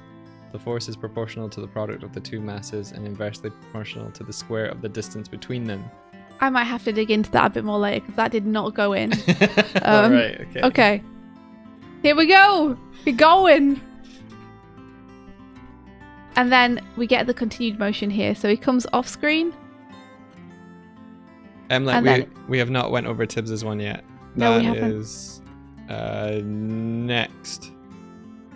So we can see this, like, arc. We're having this whip motion is bringing him down. And then he's coming up and continuing that motion.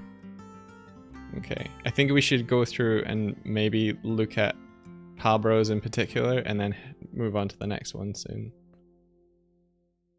Look at PalBros in particular. That's what we're doing.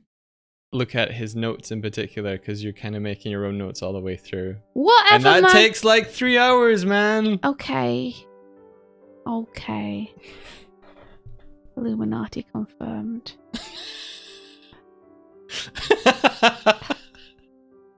Let's see. Yeah, this guy's posing is amazing. The way he's pushed his chest out like this conveys superiority. Boss. Power pose! It's great. Yep, so the size comparison between them and the body language here is amazing. Yeah, it conveys the idea we don't even need to know what he's saying. But from the scenario, we can totally ascertain what's going on here. That's one of the great things about these animations that only have music but no voices. Is like everything is conveyed with the body language. I love the way that his lower body here is like following through. It's bouncing up, it's bouncing down. Like that mass is so nice the way they're playing with it. Look at this. This is like such an old classic 40s facial expression from the cartoons. I used to see Tom do that expression all the time, just like the jutting out of the lower lip. Fantastic. Spins him around. Yeah, so the jack, there we are. That's the name of it. It's not a drill. The jackhammer. The jack actually deforms during this too, which is great. Everything is made of rubber. And look, we get this nice arc of him pulling this poor dude's arm up. He's like, pull the lever, crunk. Look, see, Mike, I'm going faster. It's good. Yeah. Yeah, the line of action is great. Goes right along his arm here. Secondary action of pulling that. Handling these two and wrangling these two together must have been such a task for the animator. Like, make a big beefy guy control the actions of the smaller guy, while the smaller guy doesn't know what's going on and is kind of almost trying to resist, but not really. He's just kind of flopping around like a fish. Look at these like lovely readable expressions too. That is, I mean, Eric Goldberg, if he didn't animate this, Eric Goldberg definitely designed these characters. That is just the way that he draws. I've seen enough of his drawings to know. So I find out it's nothing to do with him. Standing by it for now though.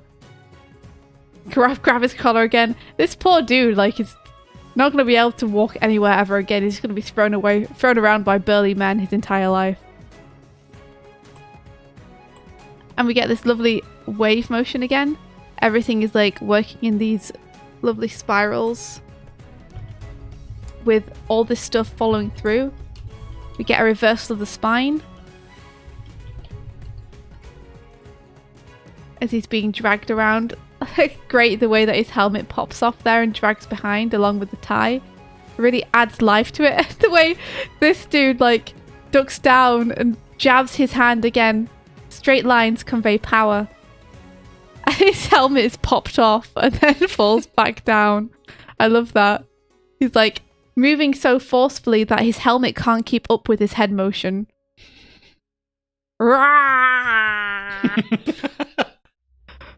Shut the chin! Nice little animation, yeah. So this is what we want people to see. So we have this kind of Scrabble of Scrabble, and then hold. We really need you guys to see this. Clear exposition, same shape, clear info, important with no dialogue. Yeah, it's true. And we're given looking from below, so we're a point of view shot of the last thing so that we can make the connection. Also notice that the repetition of the little like foot shape lets you know that that's what they were looking at, because it's obscured in the framing of the previous shot, but you see the little indication of his little feet. There he is. No, he's further down, India. I have this nice little zoom in. Zoom in just in case you didn't know that's what you're supposed to be looking at. Take's one of my favourite things to animate with characters because it's simple and fun. So what's opposing a take? action? What's a take, India? A take is a reaction to something, essentially. Okay. So takes are often referred to explicitly when talking about shots like Tom from Tom and Jerry realizing something. Okay. Like seeing a beautiful roast turkey on the table, or seeing that something's on fire. They will do a take. So here we have opposing action, which is going to be the anticipation. He's going to squash down, squeeze them eyes shut. What am I seeing? I can't even believe it. I can't even believe it. And now he's easing out of it, which is a very Disney thing to do. If it was Warner Brothers, you'd just pop. You'd pop straight out and then ease into the final position. Okay. But Disney slow out of their anticipations or their squashes. And what? And then we have the pop. So Warner Brothers, you would have gone straight from this into this into that. But it's not, it's Disney, so. And then we get the settle down of the shoulders as the tension is released. And then it builds up again. And then this is like not so much his shoulders moving in tension, but his chest swelling up in happiness. So everything is moving up. Everything is like coming up to this point here. Look at the fluttering of the eyes. Oh! Oh my! Oh! Yeah. What? Steady now, India. No, that's the sound he was making. It's great. And then he doesn't even have time to be happy before this dude's like dragging him away. And we get to see this little stretch on him to show this is happening. And this is cutting on the action here. So secondary animation anticipates and prepares for next action. Yeah. So you can see this. What? He happy? No, I know. I just love that. Like he's full on like, yeah, he's gonna wrench him. We get a real ease coming in here, and we can anticipate again. This is going to be like probably another wave motion from the way it's going. Whoa, jeez! Look at that pop. That's amazing. So yeah, that's an appealing pose, definitely from this dude. This dude is barely moving, really, when you consider how much the other dude's moving. Whee! Wah! So let's see, solid drawing, face perspective. And this guy is providing his own wipe. Like, I'm trying to read it. We know that this is the shape he's going into, and then this is the shape he's coming out of. So he's giving us this wave motion. He is a wipe. Arcs, appeal, expression, awesome arcs, appealing pose. Yes. 100%. Oh, cool. Look, we're getting some dupe frames and some smear frames here. Because he's going into a spin. Yeah, he's about to. Here we go. Way! Thank you for the follow. Let me check who that was. Look at this amazing spin. Oh, Machiavelli, thank you. The way that it's just like, I'm just going to draw every frame of this spin, except I'm just going to draw it all on one drawing, instead of multiple drawings. And then even those, like you can track the motion of these. This goes to here. Because Like, it says, if I am to believe the credits for this short, Eric Goldberg directed it. The artistic consultants was Al Hirschfeld, who drew a lot of the characters, and the way he drew them remained true in the final product. nice. I knew that man would be involved. So you can actually track the shape of them. Oh, wow. And then he just turns into this robot. And the robot is the character for the rest of the piece. Yeah, it looks like a robot. So we're alternating. Get your guns out. Hang on. Hang on. Let me just bring this window up again. Okay. Yeah? Is one of those... See how there's like... I think there's an indication of either the tie or the other thing of the jacket. Is that being miscolored again? Because that looks like a lapel to me. Oh, hold on. The next frame will tell us. Maybe not, actually. Maybe not. Oh, it has been. It's been miscolored on this frame. Yeah. So you see here, whoop, whoop, whoop, whoop, whoop, this is meant to be this. What you doing, colorist, huh? What you doing? Like, all jokes aside, being a colorist is really hard. The number of times I've had to go, India, is this a teeth or a tongue or a mouth or what? Yeah, without literally sitting next to the animator and having them 2 feet away from you, it is really, really difficult for someone who didn't draw the image to know exactly where stuff is meant to be and where stuff is going. So yeah, I really like how here, I'm assuming that this dude is about to... He's about to have the jackhammer facing this way. And because we know he's rotating around this way, we know that this is like the end of the previous motion and this is the start of the new motion. Oh, okay. So the jackhammer's turned around, is what that's conveying to us. Gotcha. No, I don't know anymore, because these are all back to front as well. So I don't know. I think he's just spinning, India. He's just spinning, but the jackhammer's also going back to front and back to front. Look at this gorgeous smear frame here. So nice. I like it when he get the big smile. I think... I don't know, man. The eyes just popping off here. I like it. So it's like alternating, which is a really interesting way to do a spin, between like having 1 foot on the ground, then having like multiple feet, then 3 feet, then multiple feet, then 1 foot, and then multiple feet, and keeping it interesting all the way along. We're also getting almost like a squash and stretch thing happening. Yeah, almost like when you look at a spinning top, and it's sort of like... Yeah. And then I think that this bit was meant to be jacket here, because it has those 2 very clear boundary lines. So I think that this was also meant to be jacket, and this is meant to be coming around like this now in like an S shape. Possibly. Like, it's hard to tell. I wonder how different it would have been if they'd have coloured it, you know. Like, maybe it would have flashed more. Maybe they colored it correctly and were like, this is flashing, I'm gonna fix it. Maybe they're fixed it so that in motion... Yeah, maybe so.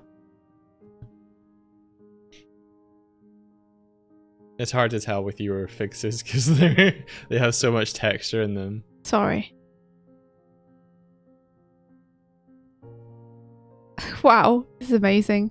Sorry, I'm just getting lost in the motion here. Like, there's so many different ways that they show spins, and the animator alternates between them. Wait, Tibbs is like green tears, and I see what she's calling out. There's a shot in Starlight Brigade where Strive cries, and the tears. It's the one where he's like reaching towards a star. They were animated in green, and they just weren't color corrected at the point that they got composited at one point. No, that's what happened. That wasn't a coloring error, because we were using green to denote highlights. Yeah. And I was trying to tell Mike that they would glow, but Mike just didn't put a glow on them, so they were just green for like the first couple of sends of Starlight Brigade. And I was like, Mike, you have to change them. They can't be green tears. And then David was all like, my kids really like the green tears now because I've seen them so much that they're like, where are the green tears? Why are the green tears gone? Yeah. It's like green milk.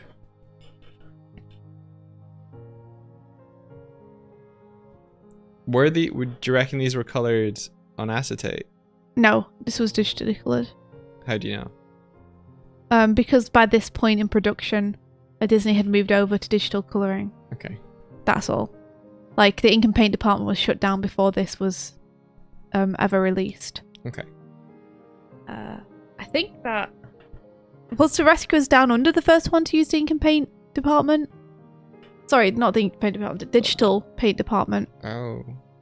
I don't know. People can correct me if I'm wrong on my animation history.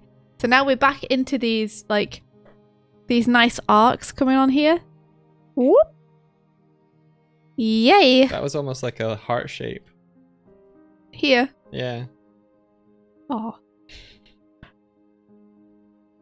So everything is now readable again. We get this nice little blur of him like slamming this down, where we get multiple frames And we get a bit of squash and stretch on that as well, which is nice. And then a settle into this ending pose here with the tie and the jacket still following through. Sudden stop, nice follow through. Nice shapes, nice pose. Iconic pose of short self-reference.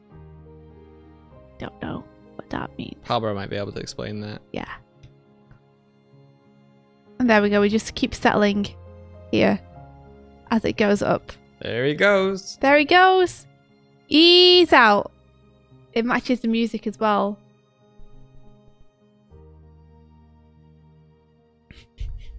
There he goes. I love this dude. Classic anticipation. Yeah, look at this pose. This pose is like straight out of Sonic the Hedgehog and others. I think this was it Tom and Jerry who kind of did this kind of run pose first. Not sure. It's very like, oh, I'm a going. I'm a going. It's great. Timing too. Also matches music. Ease in. Yes. You're like, I'm Min Guru. I love this. This little circular wind up. Because I could just have had him go straight from this into run now. But instead they have him do this what little wind up where he goes into more extreme version of the pose. They were definitely referencing Sonic the Hedgehog when they made this. Tim! They I know they weren't. But you know, a girl could dream. So everything is like, everything on this is offset circles of motion.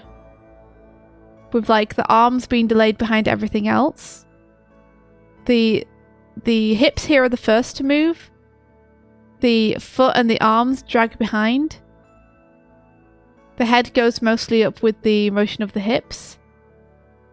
And then, wah! We get him pinging his foot out. And a stretch on his face. Yep. And there we go. He's going now. He's on his way. Stretch, squash, fantastic movement. And here he goes. So we get this nice swoop arc. And this hand is barely moving. It's just going to really slowly kind of get it's going to really slowly move its load out of there. Yeah, so you feel more of a stretch on the arm. Mm-hmm. It's essentially acting like drag or motion blur behind him. Yeah. Beautiful. So, you okay. see, I got through that fairly fast. That's been an hour. Oh. Okay. It's a tip time.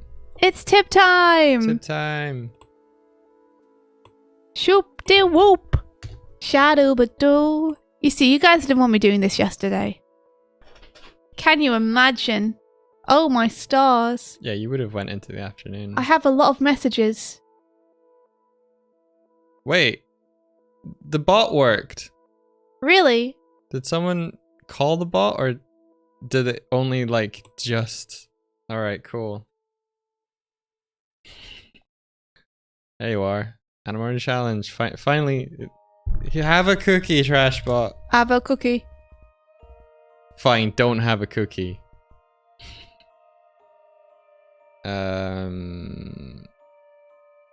Cool. Awesome. Right, let's play through Tibbs'. Have you got Tibbs? I do. You don't, but I'll play through it while I you do have Tibbs's. What are you talking about? Cool. It's right here in front of me. Look. See that. Wah! Oh my god, she's turning into a gun. What? Okay, no, I'm not gonna ruin it for myself. Okay, y'all. We're gonna watch this all together. Hold on your butts. This animation is a bit bonkerdoodles. You know, we love that though. Okay, so Tibbs says, I did mine in Krita, so first half is clean, then there's notes. So I just uploaded the video file that she gave me. Okay. Y'all ready? You all ready for this? We can't turn off the notes, but let's go. Oh, I see. That's fine. Oh my. Oh my gosh. This is amazing. And now... Ah, okay. I love how this character obviously doesn't know what's happening to it either. Actually, she's not enjoying it. Tibbs has anticipated us not being able to turn off the notes by doing what she's done. Awesome. I love where the belt goes. That's amazing. Where the belt goes, I'm watching it now. What? Yes? What? Okay, this is amazing. What the... Nice. Just Cool. to... Alright. I'm gonna skip through to the notes. And now notes. Kurzik's just like, oh, Japan. Pseudo trigger. There we go. So first off, like, again, they really know how to use frame economy well, so we're probably going to learn a lot about that. Just simply having this hold with the moving background again adds a lot of interest. So nice sharp angles here going up. Nothing much is moving apart from our hands, so all our attention is on those, and we get some nice little motion smears here as well. Some nice smears. There's a little bit of movement on her upper body, just so that the arms moving doesn't feel too like cut and paste. That's true, you know, they could have just used the upper body No, it's good that they again, didn't, but they didn't, which I think speaks of a good high production rate for this. or higher Because, speed lines on the yeah, forearm. comparatively. And we can see her eyebrows are going up, her eyes are going down. So we see the beginnings of like, what happening here. And then the full surprise. So this is almost like an anticipation, these eyebrows, for like, wait, what? What? And then we're straight up. Forget your eases you just saw. Forget all the eases you just saw in Disney. This is where it's at. Look, bam. Bam. We're back to the BAMs, you guys. And yeah, again, this is why character design is important, right? Because these contour lines here, these horizontal lines, are showing us the contour of the body. They're showing us our angle that we're looking at this character from. The center line is showing us the twist of the body, right? Yeah. Without any of this stuff, without any of these landmarks, it would be much harder for the artist to convincingly show the twist of the body and to have people really be able to understand it at a glance. So yeah, then we have this, look, they've been doing this really nice little rotation on the siren she has on top of her head. I don't know why she has a siren on top of her head, but she does. And there's also this really nice little rotation on the belt here as it rotates across. And this is helping to keep the pose less even as well. Because, I mean, this is very much twinning, but it's kind of used in a flat way to show comedy here. And then we're getting a bit more nuance into the pose here, where we're avoiding the twinning by having her body tilt to one side. Bam. Lime boil. Oh yeah, they do have a little lime boil. Wow. So this must have had a higher production value, because they've put in another frame just to have lime boil on it. They got these great BAMs as well. I'm going to call them BAMs. They're kind of like speed lines, except they're not really following the motion, they're more accompanying the motion, you know? So she's just saying she needs a siren on her head because she's turning into a gun. Is that the reason? Does she not normally have a siren on her head? Because that's amazing. If she's just like, they're like, for this one scene, we're going to just put a siren on her head. Or is that so that people can be warned when it's about to happen? So yeah, lovely lime boil. Sanrini, is that India's bird character with a hammer? Bam! India slamming her hand down on something. They're asking for a BAM emote. There you go. Not from you right now. Did you guys receive it? I just sent it through to you. So they're getting the most bang for their buck though, because they are now cycling these two frames, essentially. And they're going to keep cycling them while she talks, right? No, they're not. I'm talking out my Butowski again. But she's talking now, so it's okay. We are looking here. Oh, and then just bam. I'm sorry. And then Zupa? Trashbot is fucking, like, malfunctioning. Trashbot, are you okay? The stream started 19 minutes ago. Yeah, Trashbot. Did it? I don't think it did, Trashbot.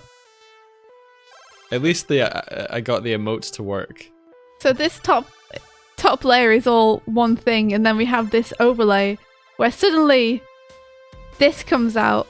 And look, Tibbs has done a really helpful timing chart here for us too, where we can see like the leap from one frame to another. Oh my gosh. At least for the stars. So nice. So yeah, we have this sudden bam out. And then the stars on a different frame rate. Not frame rate. Look at me using incorrect terminology. The stars on different exposures are petering out. Again, staggering the drawings between the stars and the main character's action is keeping everything feeling more smooth because something is moving on pretty much every frame, even if they're actually on 2s and 3s. So there's anticipation to that BAM, according to Tib in the chat. Is there? Watch the butt closer, Imbia. Oh wow, yeah, there is as well. Look at this. Thank you, Tib, for pointing this out. We have a very subtle motion happening here on the hips. We've got 2 very close together frames. Very subtle, and then we get this. Yeah, this is the chart that Tib is illustrating that on. So we can see the 2 drawings here. And then the sudden snap out to 8. Lovely. And then a settle back. And only 1 frame of settle. Wow. Isn't there 2? Yes. Thank goodness. I was like, wow, I'm really overusing all my frames. I'm putting far too many drawings into my animations. So 1, 2. There we go. So stars are on 2s, settles on 3s. Oh, lovely. So yeah, nice variance in the motion there. Adding a lot of texture and keeping it feeling smooth. And all the while, remember, this background is rotating too. Yes. Although I think that is just a flat background. It is, rotating. But what I'm saying is that it's adding motion to the shot. Gotcha. Yeah. So that is always something moving on screen, even when they're holding. Is the background rotating on 1s or is it on 2s? It seems to be on 1s right now. Okay. Which is another thing that people in American animation seem very concerned with only having things move when the background moves.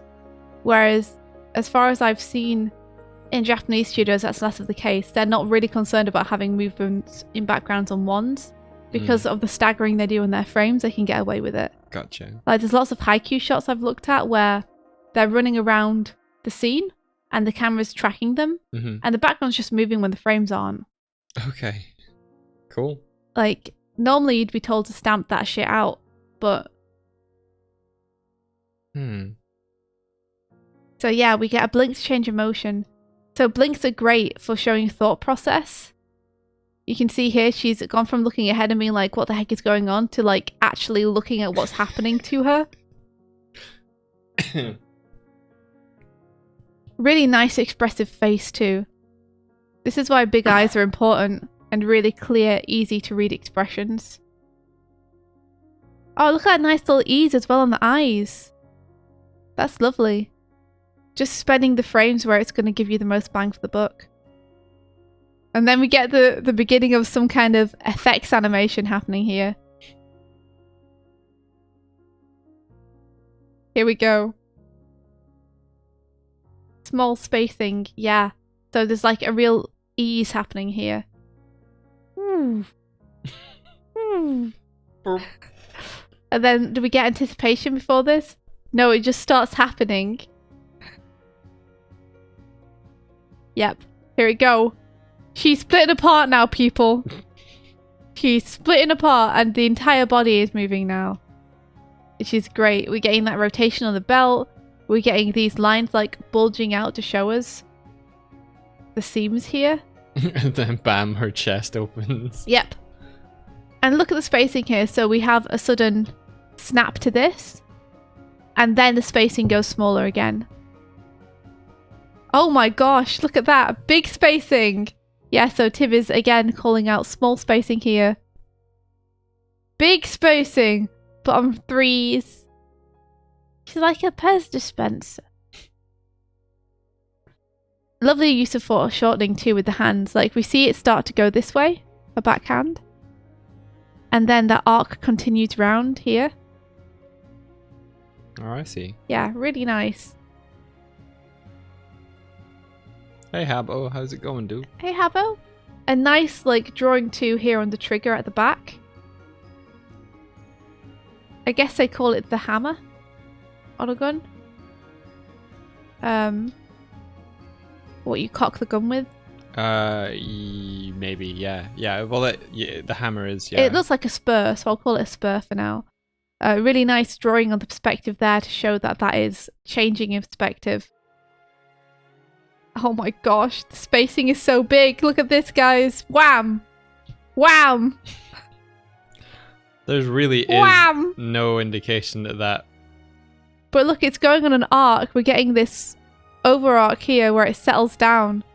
The perspective really helps this too. The fact that it's coming like toward us as well is terrifying. And the motion on the body is continuing through this. So this is, despite the fact that this has suddenly come out, the actual body motion is continuing like it was before, being pushed backwards. And then we get this amazing settle. So opposing motion, opposing motion, opposing motion. And we get those stars come back in again. Beautiful. Stars on ones, the rest are on twos. Wow, the stars are on ones, guys. That's some smooth stuff. And the continuation of the settle, which helps to sell us on the force at which they came out. Both them pinging out super fast, and also the fact that they've taken their time with the settle, show us the weight of those things. And the force at which they're snapping open. And now we wait, because we need to register what just happened. We need to understand. Yeah, how is that belt just on the gun now? Do you want to see how it got there? Yeah. Okay. It just appears. It just do. Underneath the belt, and then the belt is no longer around her waist. So the belt goes from being like here around her waist to just being around the gun and no longer around her waist. It was like, oh, what the fuck? They cheat her. It happened off camera, so it's fine, guys. It works. And then there's this anticipation. This looks to me like it's going to be an anticipation frame, but we'll see. Thank you for the follow. See what happened. Welcome to the Animation Breakfast Club, where we have animation for breakfast. It's not an anticipation. We're just going straight into the motion here, except we're easing into it. So we have everything easing. Look at her face. I feel so bad for her. And then the spacing gets larger and larger as we ease out of that frame. This belt is good secondary action, says Tibbs. And her foot is just going up too. Like her entire body is rotating mostly around this right now. And you'll notice that the spacing on this is smaller than on everything else. Because this is like our point of constancy while she kind of does her thing. She does her thing and just rotates around it, you know. Luckily, we've got all these like really competently drawn big shapes moving on these big arcs to track with our eyes. This is so bizarre, but it's so solid, it's able to make sense. It's true, yeah. Everything is drawn like really well, really solidly.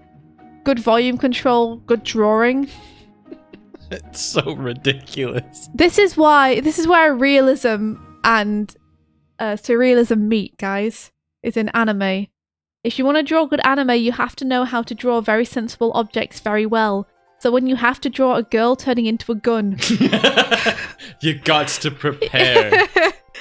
You know how all the solid objects are going to move. This poor lady.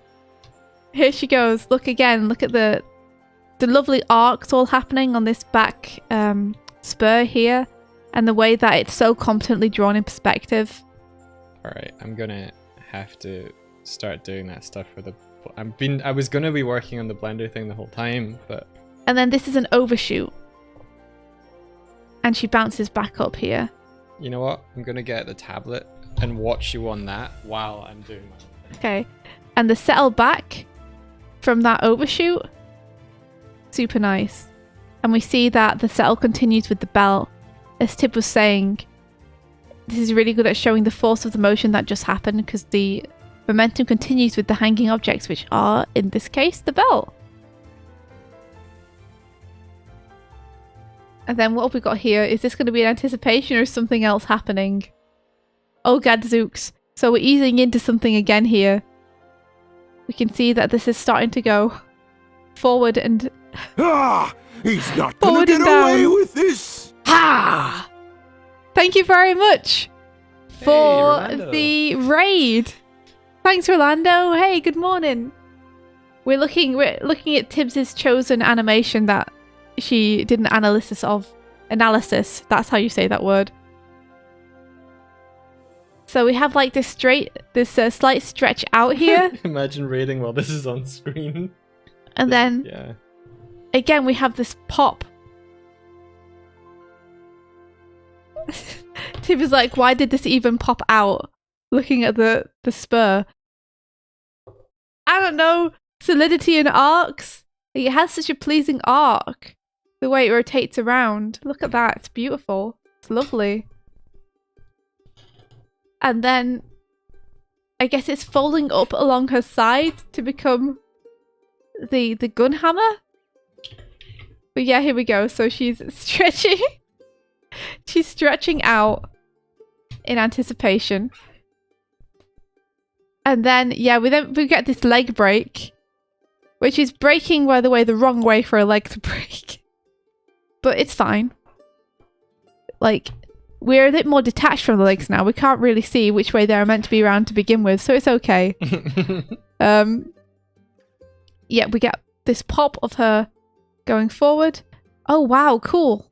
And then her leg is just inside that part of the gun. And we get these amazing effects animations as it snaps into place. For power. Oh, and we get a screen shake as well, which is super nice. And then all these little bubbles coming out, which is super cute. Oh, and then look at this really like slow ease we have going on the head right now. We get a logo come on in the background. Important information. As the head and the leg continue to ease. And then we get, again, partial flashes are less jarring. Okay, I see. So rather than a full flash, you can still see things. That's nice. Yeah, maybe we should look into using those more often. Partial flash. Yeah, that's a good call. And then, yeah, these great effects animation. Tib is calling out no symmetry. And these effects animations here makes them feel super dynamic. And we see the leg smash into place there. And the head also smashes into place. And the force of that is communicated as well through the camera shake. As well as through these awesome effects. Which kind of peter out into these bubbles again. And these stars which have exploded from everywhere and are super cute and fun. There they are. And now she is gun.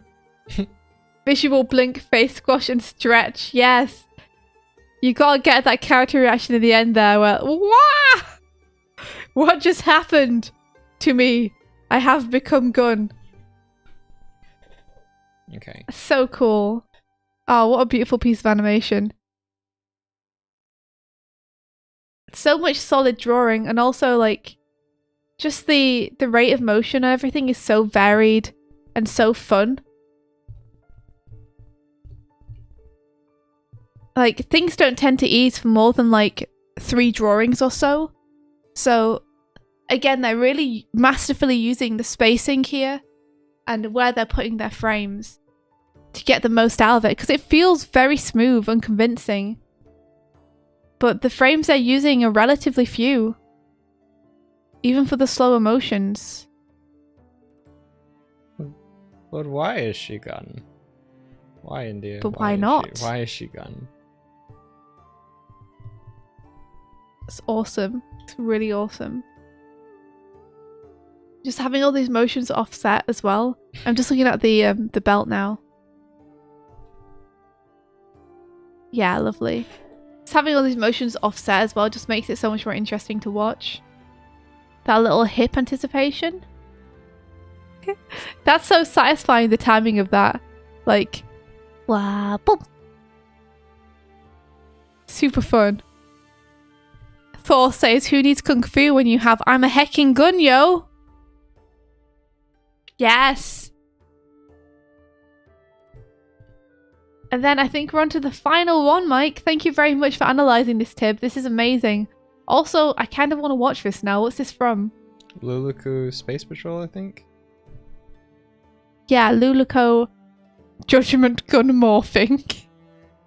Animated by Ken Otsuka. Nice work, Ken. You did it. You did it. Did you send me over the next link? No, let me do that for you. Let's see. Tib says, she is forced to join Space Patrol after accidentally freezing her father, and this is just part of the job. Alright. Okay. Mr. Phoenix, we're reviewing the final Animatoonings challenges from last week. Last week's Animatoonings challenge was to find a piece of animation that inspires you, the kind of stuff you want to make, and to break it down. So we're looking through everyone's breakdowns. We're hoping we could get through them yesterday, but I got far too carried away. And yeah, it ended up taking much longer. So we're finishing them off today. This is Habbo's, and then we've returned to We're back, yo. our beloved Trevor. Welcome back to Castlevania and what's most possibly Spencer Wan animation. I'm gonna guess this is gonna be Spencer Wan animation here. There's a chance it might be Dietz. Sam Dietz. It might be Sam Dietz. Let's have a look. Like, I don't know. Habbo, do you know? We might be able to tell from the motion. So the focus for Habbo in here was the timing and spacing of the drawings. Okay, sounds good. So notes are off. Here we go. Here he goes.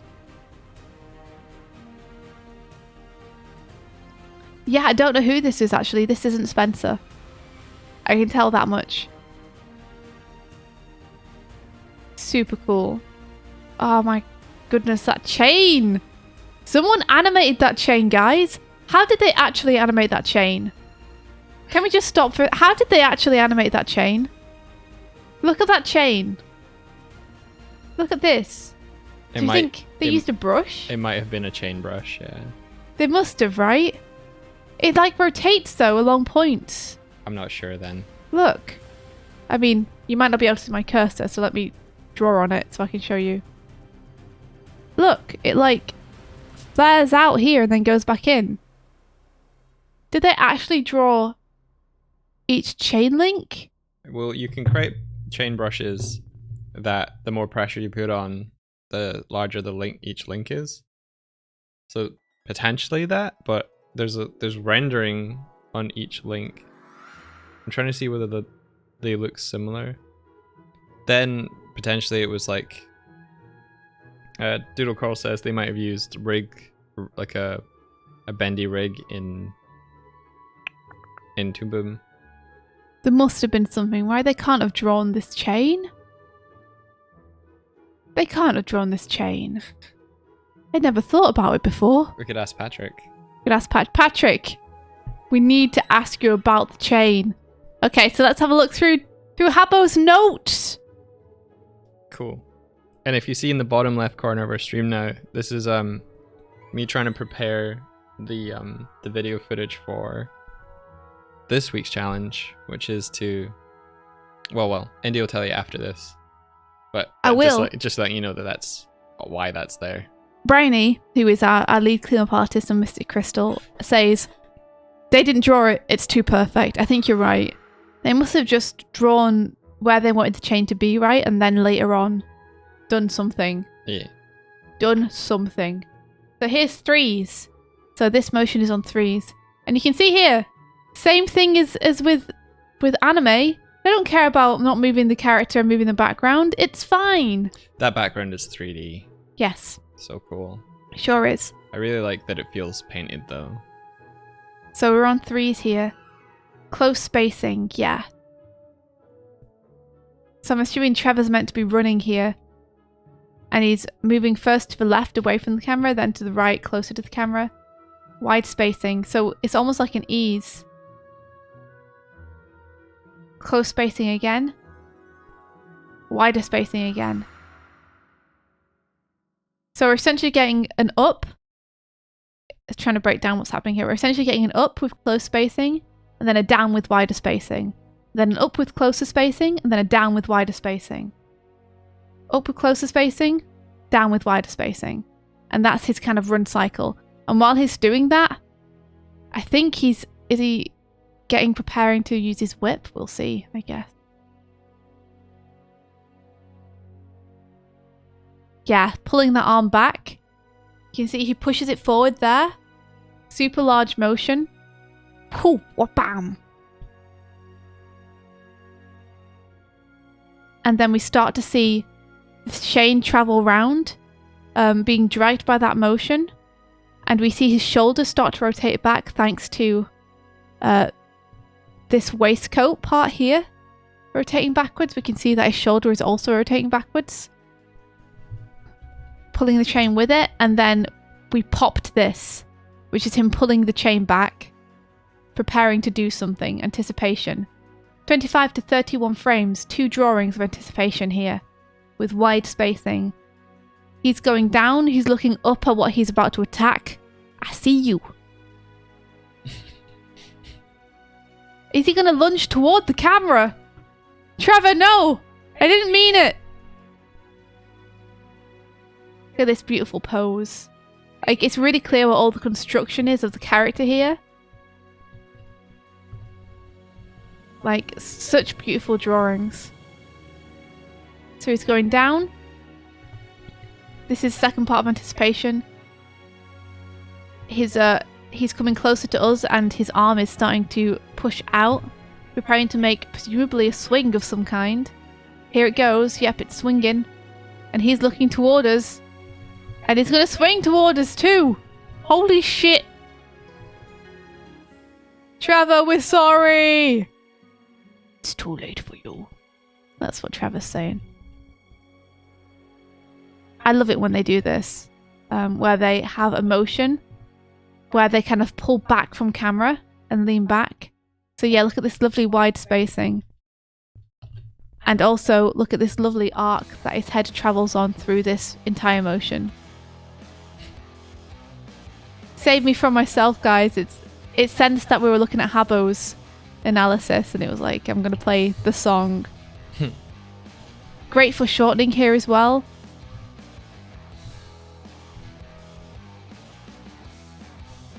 As he pulls back.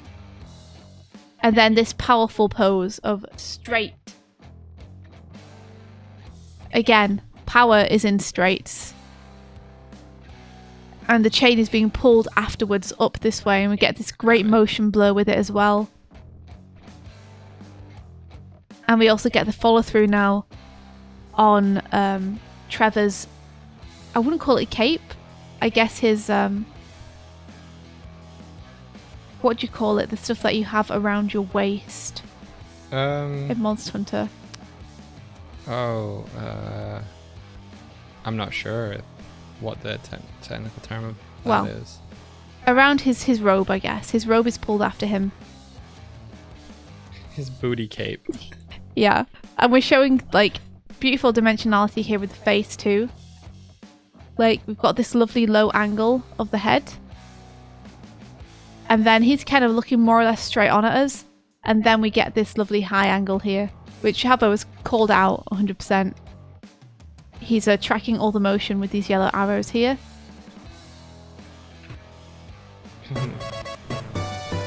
And then it's like almost a settle after that initial energetic motion. He's coming back. Cyan Boys, thanks for the follow. Welcome to the Animation Breakfast Club. So again, we have like nice close spacing into this, so you can really read the motion, and then a pop into this further away pose. Habbo's like, what? With the with the way that the book cloak is moving. Let's see if we can pass it out. So it feels like it's traveling over and behind him here. And then starting to billow out. And then, yeah, it's suddenly pulled back. Interesting. It's almost like anticipation in itself. It's almost like it's acting as an extension of Trevor rather than flowing behind him like a cloak. Mm-hmm. Like it relaxes there with the rest of his settle and then bunches up in anticipation of the next move. Amazing. I think this is them trying to get the most bang for their buck out of the frames that they have. And they're like, well, rather than have this drag behind him, which would be a ton more frames, we're going to have it act with him. And just use it where it would be the most effective.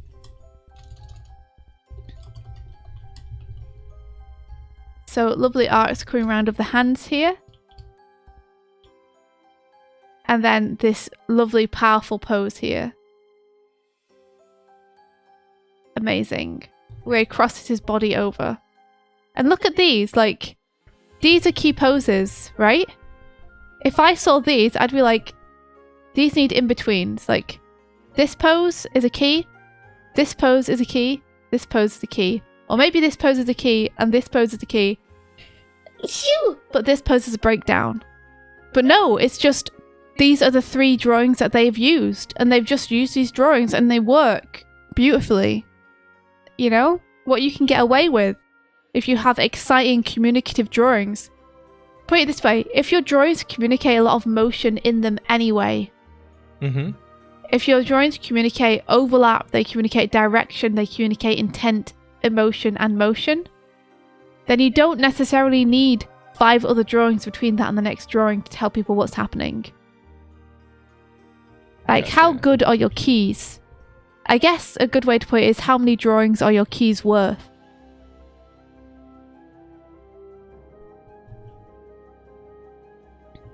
Yeah, holy shit, wild spacing. It's amazing. From here to here to here. What?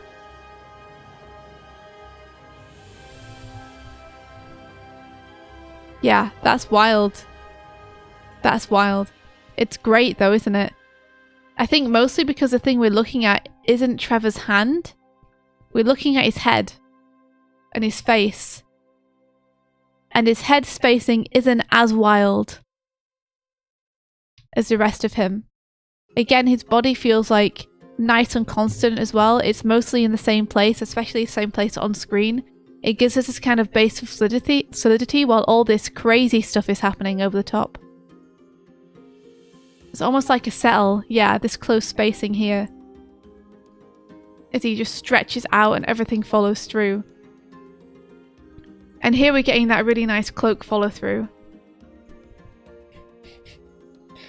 PalBro is like doing all the commands, but like 2 hours late or something. It's crazy. Wait a second. Habbo, that mid pose is on 1s. Are you kidding me? Oh my gosh, you're not kidding me. It's on 1s. Whoa. Why would you... How would you... What? What? How would you even see that? It's on 1s. It's on 1s. It's on 1s. That's insane in the membrane. Is this nice settle here on 2s? And Habbo's showing us the motion of the hand here, which is curling round. Getting ready for another go. There's some lovely stuff happening with the bottom of the cloak here. Oh, whoa, look at this. Pop of the lower body. As this is settling down, we get this sudden hop up. And the hand is on the go again. Because the motion for the hands has already started to ease, it's easier to track where they're going. Because we kind of know what trail they're on already. But man, do they ever just pop wands? Wands? What? Dang!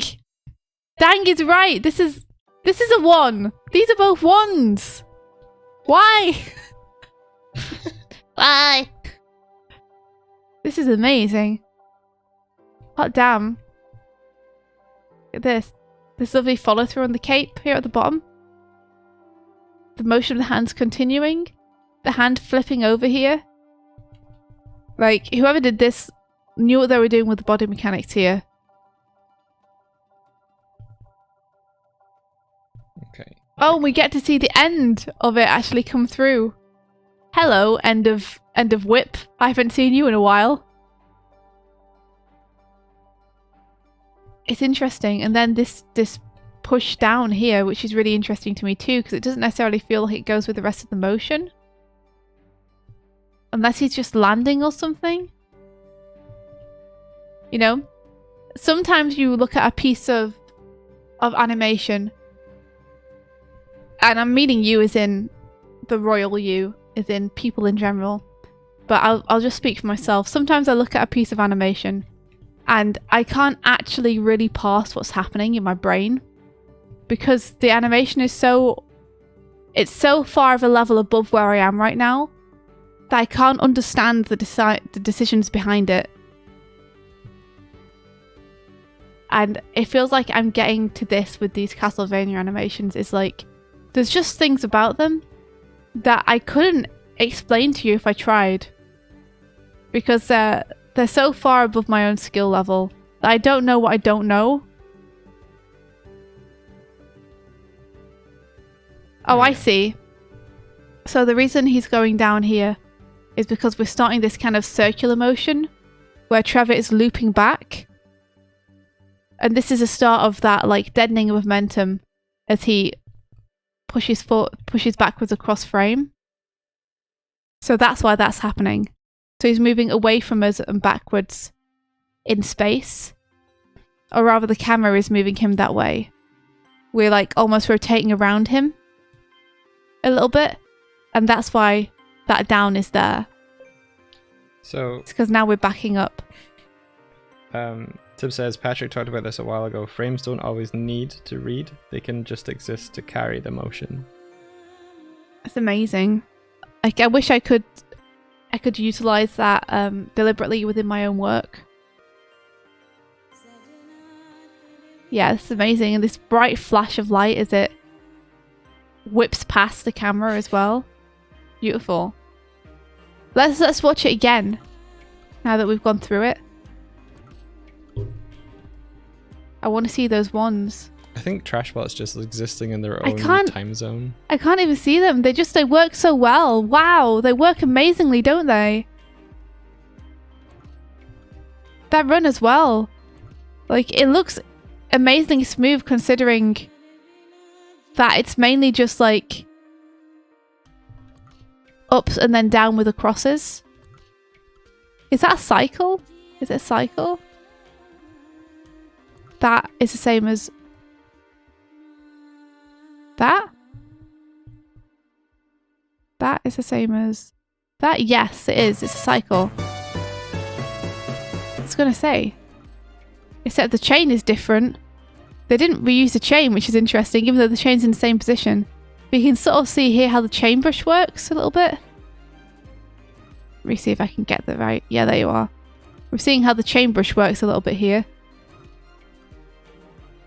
They've traced the same shape with the chain brush, but they haven't reused it between the frames. Interesting. Yeah.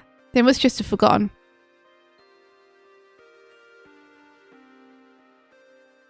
Those wands.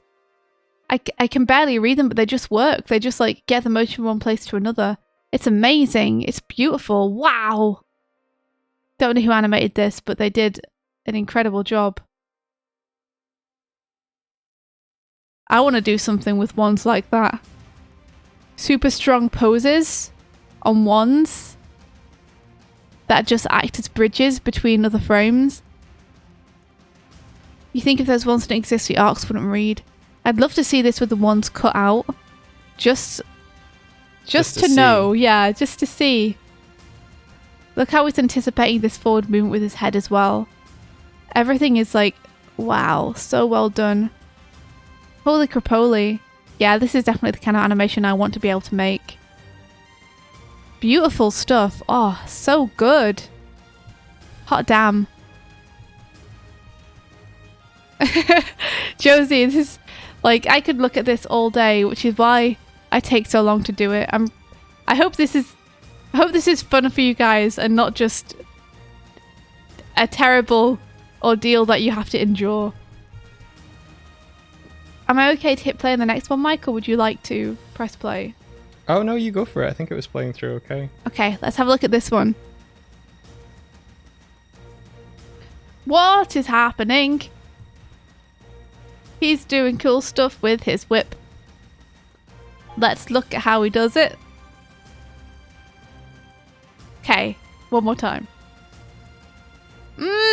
Like I can feel the limited frame count here. I can feel that it's on 3s and 4s and such. But it looks cool as heck. I don't care. It just feels crunchy and good. There we go. So, keyframe. And everything is staying in mostly the same position here. Habbo is calling out that from here on in, it's on 3s for a little bit. We get, yeah, his hips are rotating slightly. He's pulling this back in. His head's moving down. Everything's staying relatively consistent with one another. His shoulders and arms are the main thing that are moving here. And it's almost like you're easing in, because then we get this nice big pop, this big body movement, and this is what the hips were easing into. See how they're easing over to the right here? And then we get this lovely, it's almost like a wave motion just in itself. Tilts over, then is pulled up and over a little bit more. Weight shift on this leg, yeah, so you can see all the weight here is down on this leg, and this leg is coming up. It's being pulled up by this wonderful torso twist here, which is gorgeous. You guys want to immediately up your work, just put more torso twist in. Torso twist is great. There's always a place for torso twist. I don't care what you're animating. Like, there's always a place for torso twist. Even if you're animating, like, I don't know, a blob. Give it torso twist. I don't care if it doesn't have a torso. You don't care if it doesn't have a torso, just twist it. It's twist it. And then this lovely arc here. It's coming up with these hands are gonna go, oh, it's gonna go over in like a big old loop. Whoppa! It's gonna do that.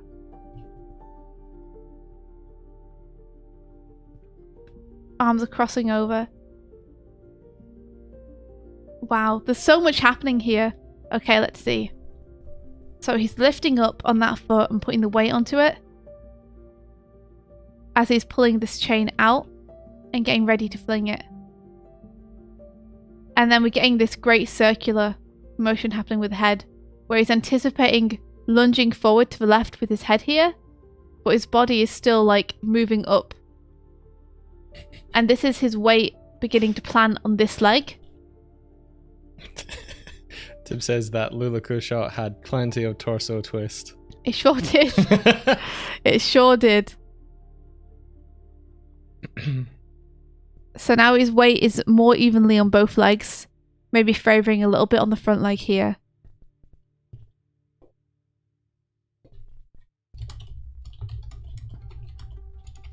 And the arms are beginning to follow through in the direction that the head was pointing in. And now the arms are overtaking. Now he's using the weight that he has on this leg to push his shoulders forward and get that twist. The twist is coming from the pelvis, which is being followed by the shoulders and torso. Look at this lovely arm pose here as well.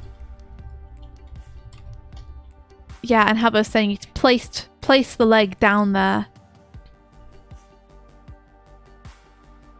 Easing out, and then you get this pop, which Habbo has called out. Habbo's like, this is a key drawing. I believe you. These are on 2s. And the camera is starting to track with him now. More heavily than it was before. And with his weight planted firmly on this leg, he's pivoting around it with this leg coming forward here.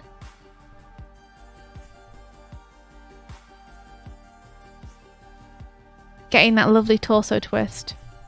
And we get a nice little butt drawn in here by Habbo, so we can see where his leg pivot is going. Yeah, and the hand just comes right the way around. Like, look how close these two hand drawings are together between these two frames. And then the next frame, it's just them. It's just right there. Amazing. I'd say the same for the body too. Like, this is another pop, I'd say. Because we're going from being able to see some of his front down here. Again, these seams down the center are very helpful for showing body twist. To this, to bam, as being able to see the back of him. And I'd say actually that his body's more twisted here than you have it, Habbo.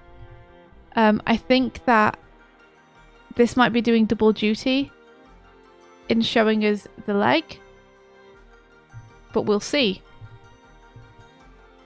because it's gonna depend a lot on what the next frame's doing too.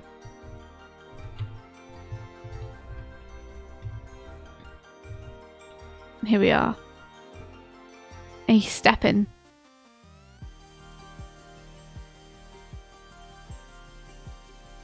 Wow, look how complex this character design is, guys. It's incredibly complex.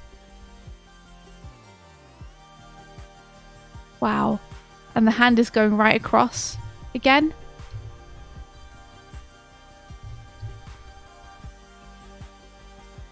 Amazing stuff. It's almost like it's another pop.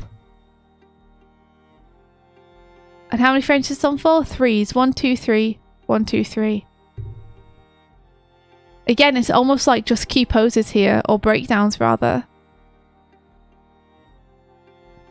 And then again, we pop into this, which is an amazing pose, full of intent and direction.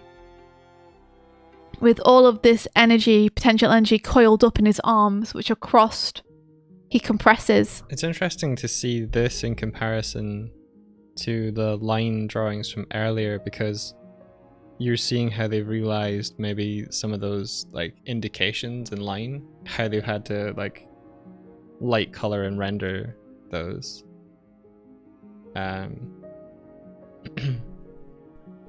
that make sense? Yeah. Like seeing how that's been translated. And yeah. Boom says, hey, sorry, off topic. How do you have another stream within a stream? Is that what you have bottom left corner? So what I'm doing here is I have a window capture of the web page that India is controlling, but she's controlling it remotely through Sync Sketch. And then I have another window capture of Blender in the bottom left, so that I can show you what I'm working away on. Yeah, Habbo, I'm also fascinated by this spacing. Like, what the heck? I really want to do something with this kind of spacing, just to try it out. Like, I feel like I would learn so much from just trying to figure out how to do this kind of thing. So yeah, look at this. Wonderful pose here. Everything's coiled up, ready to release. And then this swinging motion coming down here, it continues. Oh, and we get this beautiful, just beautiful straight here. See how it's calling out the dragging of the leg as the weight is again resting on this leg here. There we go. And the circular motion of Trevor's head and upper torso here is resolved a little bit by it coming back up here. And you get that beautiful straight, which shows all this power.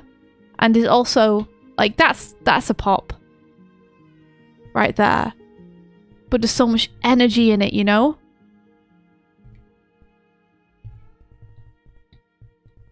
And then you get the end. While Trevor kind of settles into that pose, you get the end of the whip coming around. And how the whip is working in this shot is a whole other kettle of fish that I'm going to have to dive into on my own time, I think. Because it's going to require a lot of me just looking at the frames and going, And then we follow that. Look at this cool cut. This is like a match cut between this scene and the next scene. And it's following the same direction, which is we're coming in perspective here. Up that way. Amazing. Like, with stuff like this Castlevania shot, it's partially going through and breaking it down. It's partially like stepping through to just see what the motion as a whole is like meant to be. This ease, this little spin, and then this ease back. So the main motion is like this kind of shape with like this ease in here. And then we have this wonderful spin. And then power pose here. And then settle here. And then the whip spins out from that like this. As he settles back, the whip is traveling forward. If that makes sense. Across the motion as a whole. So when you break it down that way, it doesn't feel as complex, but the actual drawings within that, the spacing that's being used. Incredible. Really cool. Incredible. Wow. Just like the way that hand is working, I can't understand it. It works so well. How does it work so well? How? It's going from being upside down there to being the other way up here. And it feels so natural and it works so well. It must be because they established that arc with the hand.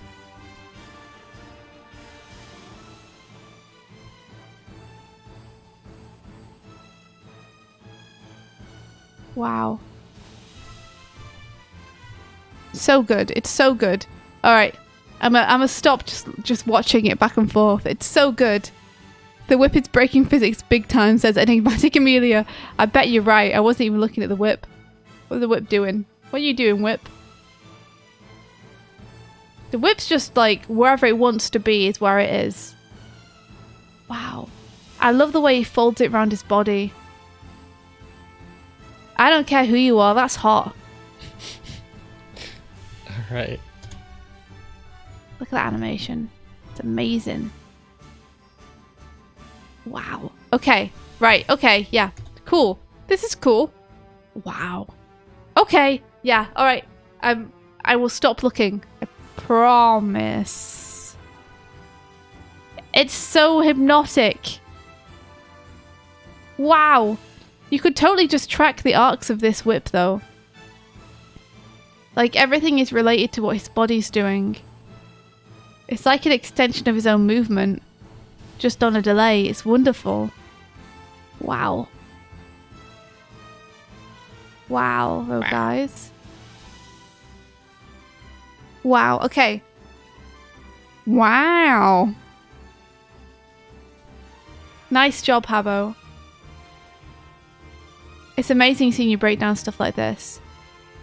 Like, stuff where like I'm not sure where to start myself with breaking down stuff like this because it's so up there. Great work though. I love looking at these Castlevania scenes. They're so incredible. Let's see, if I add more segments to this, does it slow it down? Well, we have got through the animation reviews, friends. Thank you so much for sticking with us. No, it doesn't. We did it. We got through them. I'm glad we took an extra day. I think we needed it. So I'm going to reiterate now what the second Animatoonings challenge is. Just because if people who weren't here yesterday happen to be here today, we can let you guys know. We also did say it yesterday, but the Animatoonings challenge for this week is what I like to call the Animated Assault Course. So what we're going to do this week is Mike and I are going to create for you a moving background with a camera, which is essentially running across what we would imagine to be a cityscape. And it's up to you guys to place a character within that and have them interact with the scenery and essentially do the assault course. So you know how you used to look out of the car window as a kid and imagine a character running alongside your car? That's kind of what we're doing here. You know what? I used to imagine Sonic. I did too. And when you shared that with me, and I was like, I did that every day. Yeah, it's best way to make a long car trip super cool. And yeah, this was inspired by, there's been a line test going around, or a bunch of line tests going around, by Spencer Wan and some other very, very skilled animators for this animation I've never seen before, with this kind of ponytailed, sports-capped dude running away from this gang of people. And the animation on it is so beautiful, and they're just running through the city. And seeing that, I was like, I want to make stuff like that. I bet everyone wants to make stuff like that. We should do something like that and have a go at it. Yeah, so I'm just currently showing the stuff that I've been doing in Blender, which isn't finished. This isn't the thing. This is just me setting up. But do you want me to pull up Spencer's one of that to show what we're referencing? Yeah, actually, that's a great idea. Can you link? Can someone link me that? I can just bring it up if you want. We'd have to go in a call and everything for that. I'll link it to you then. Here we are. It's got 60,000 likes. That's amazing. Here you are.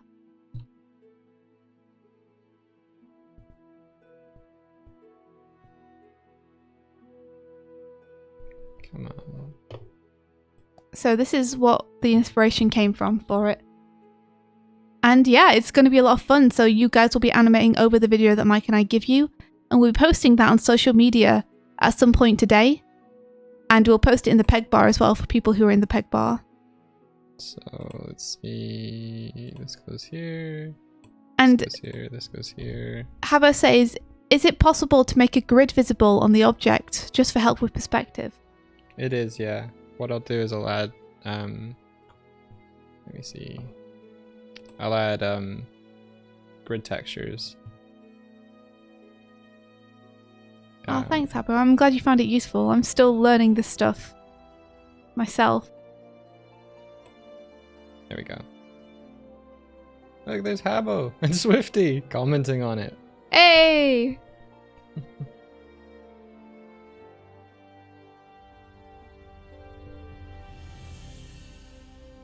It's okay, Konika. You don't have to be at this level. This was just inspiration for it. No one... So, none of us are at this level. yeah, none of us are at this level. That's why you got to try. But that's why we love looking at things which inspire us and being like, can we give that a shot? Can we see if we can... How close can we get? So do we want something that's very reminiscent of this, where like you're seeing mostly the tops of objects? Or do we want to see floor planes? I think a mixture of both would be good. Okay. Like, I think this is very much just like a straight across right to left pan. Yeah. Whereas I think it'd be cool to have, you know, camera rotations. Like maybe we start looking up at a tall object and then we kind of whip down to the floor from that.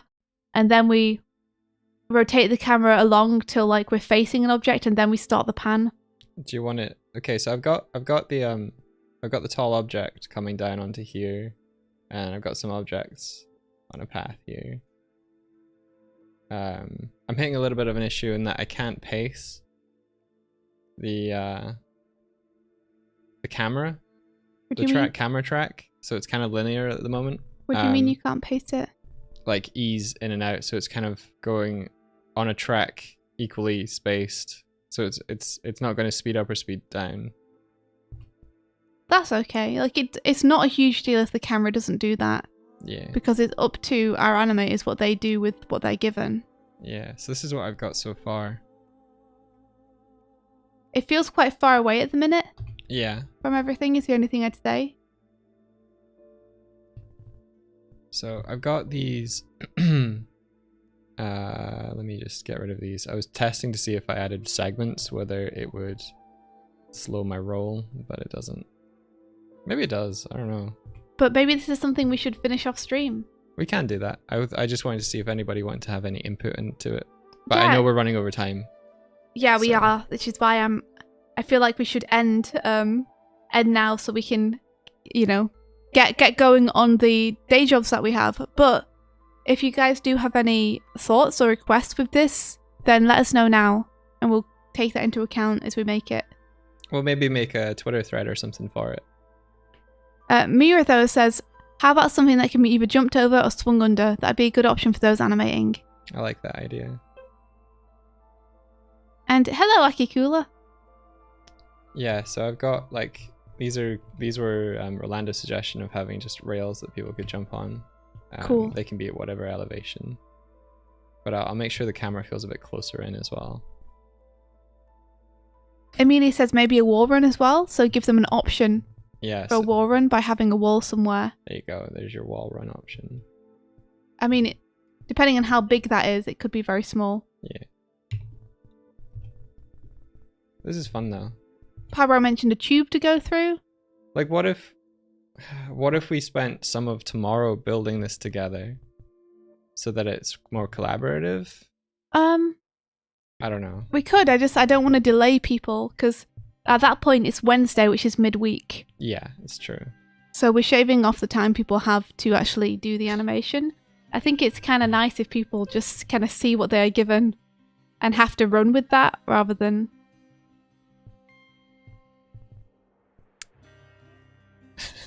You're ruining my plans. All right, we'll build something that feels good. And yeah, Wasabi says the camera seems a bit fast. Yeah, that's fair. All right, we're going to get this done and sent out to you guys. So keep an eye on Doig Swift Twitter and the Peg Bar if you're in there. And yeah, we are going to probably raid someone now. Thank you guys so much for hanging out for the second half of the Animatoonings Challenge reviews. We appreciate it. I'm just going to do the Twitter for myself because Trashball will probably come in an hour later. Consult Amelia! Yeah, Amelia, if you want us to send us through like any suggestions or anything. We wish we could stick around to do this with you all today, right now. But it's already 11. I have to go and I have to get on with work. Because I'm at the minute crunching on like 2 or 3 separate things. Okay. Let me see. I can just use this to figure out who is streaming.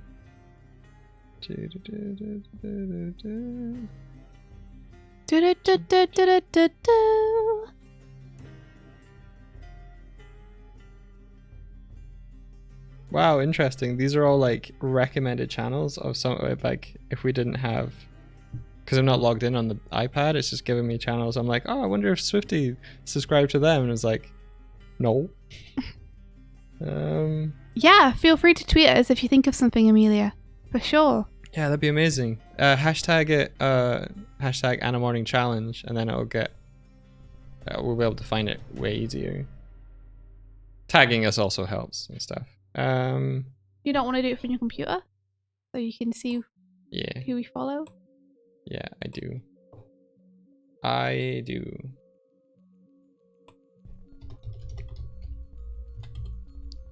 Let me just put the ending soon screen up. PalBro, I'm going to stick with 3 hours for now. And say to you guys it's okay to just have like roughs or keys. Yeah. We can always flesh it out on later weeks if we want. But I definitely don't want to overwhelm people with expecting them to put 6 hours of work into something. Yeah. I think keeping it short is part of the key. And we'll make sure that we keep the camera move that you guys are working to. We'll make sure we keep that relatively short.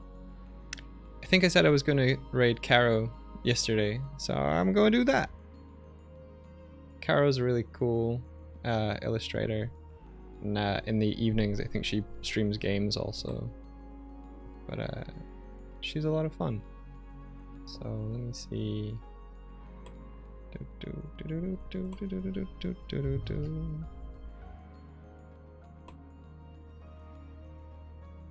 She looks like she's doing something sort of CAD 3D-ish. Interesting. Okay. Right, that's us done. Everyone take care. And yeah. May the rest of your day be filled with adventure. Take care, everyone. Bye, guys. We'll catch you tomorrow. Whoop, whoop, whoop. Whoop, whoop, whoop, whoop, whoop.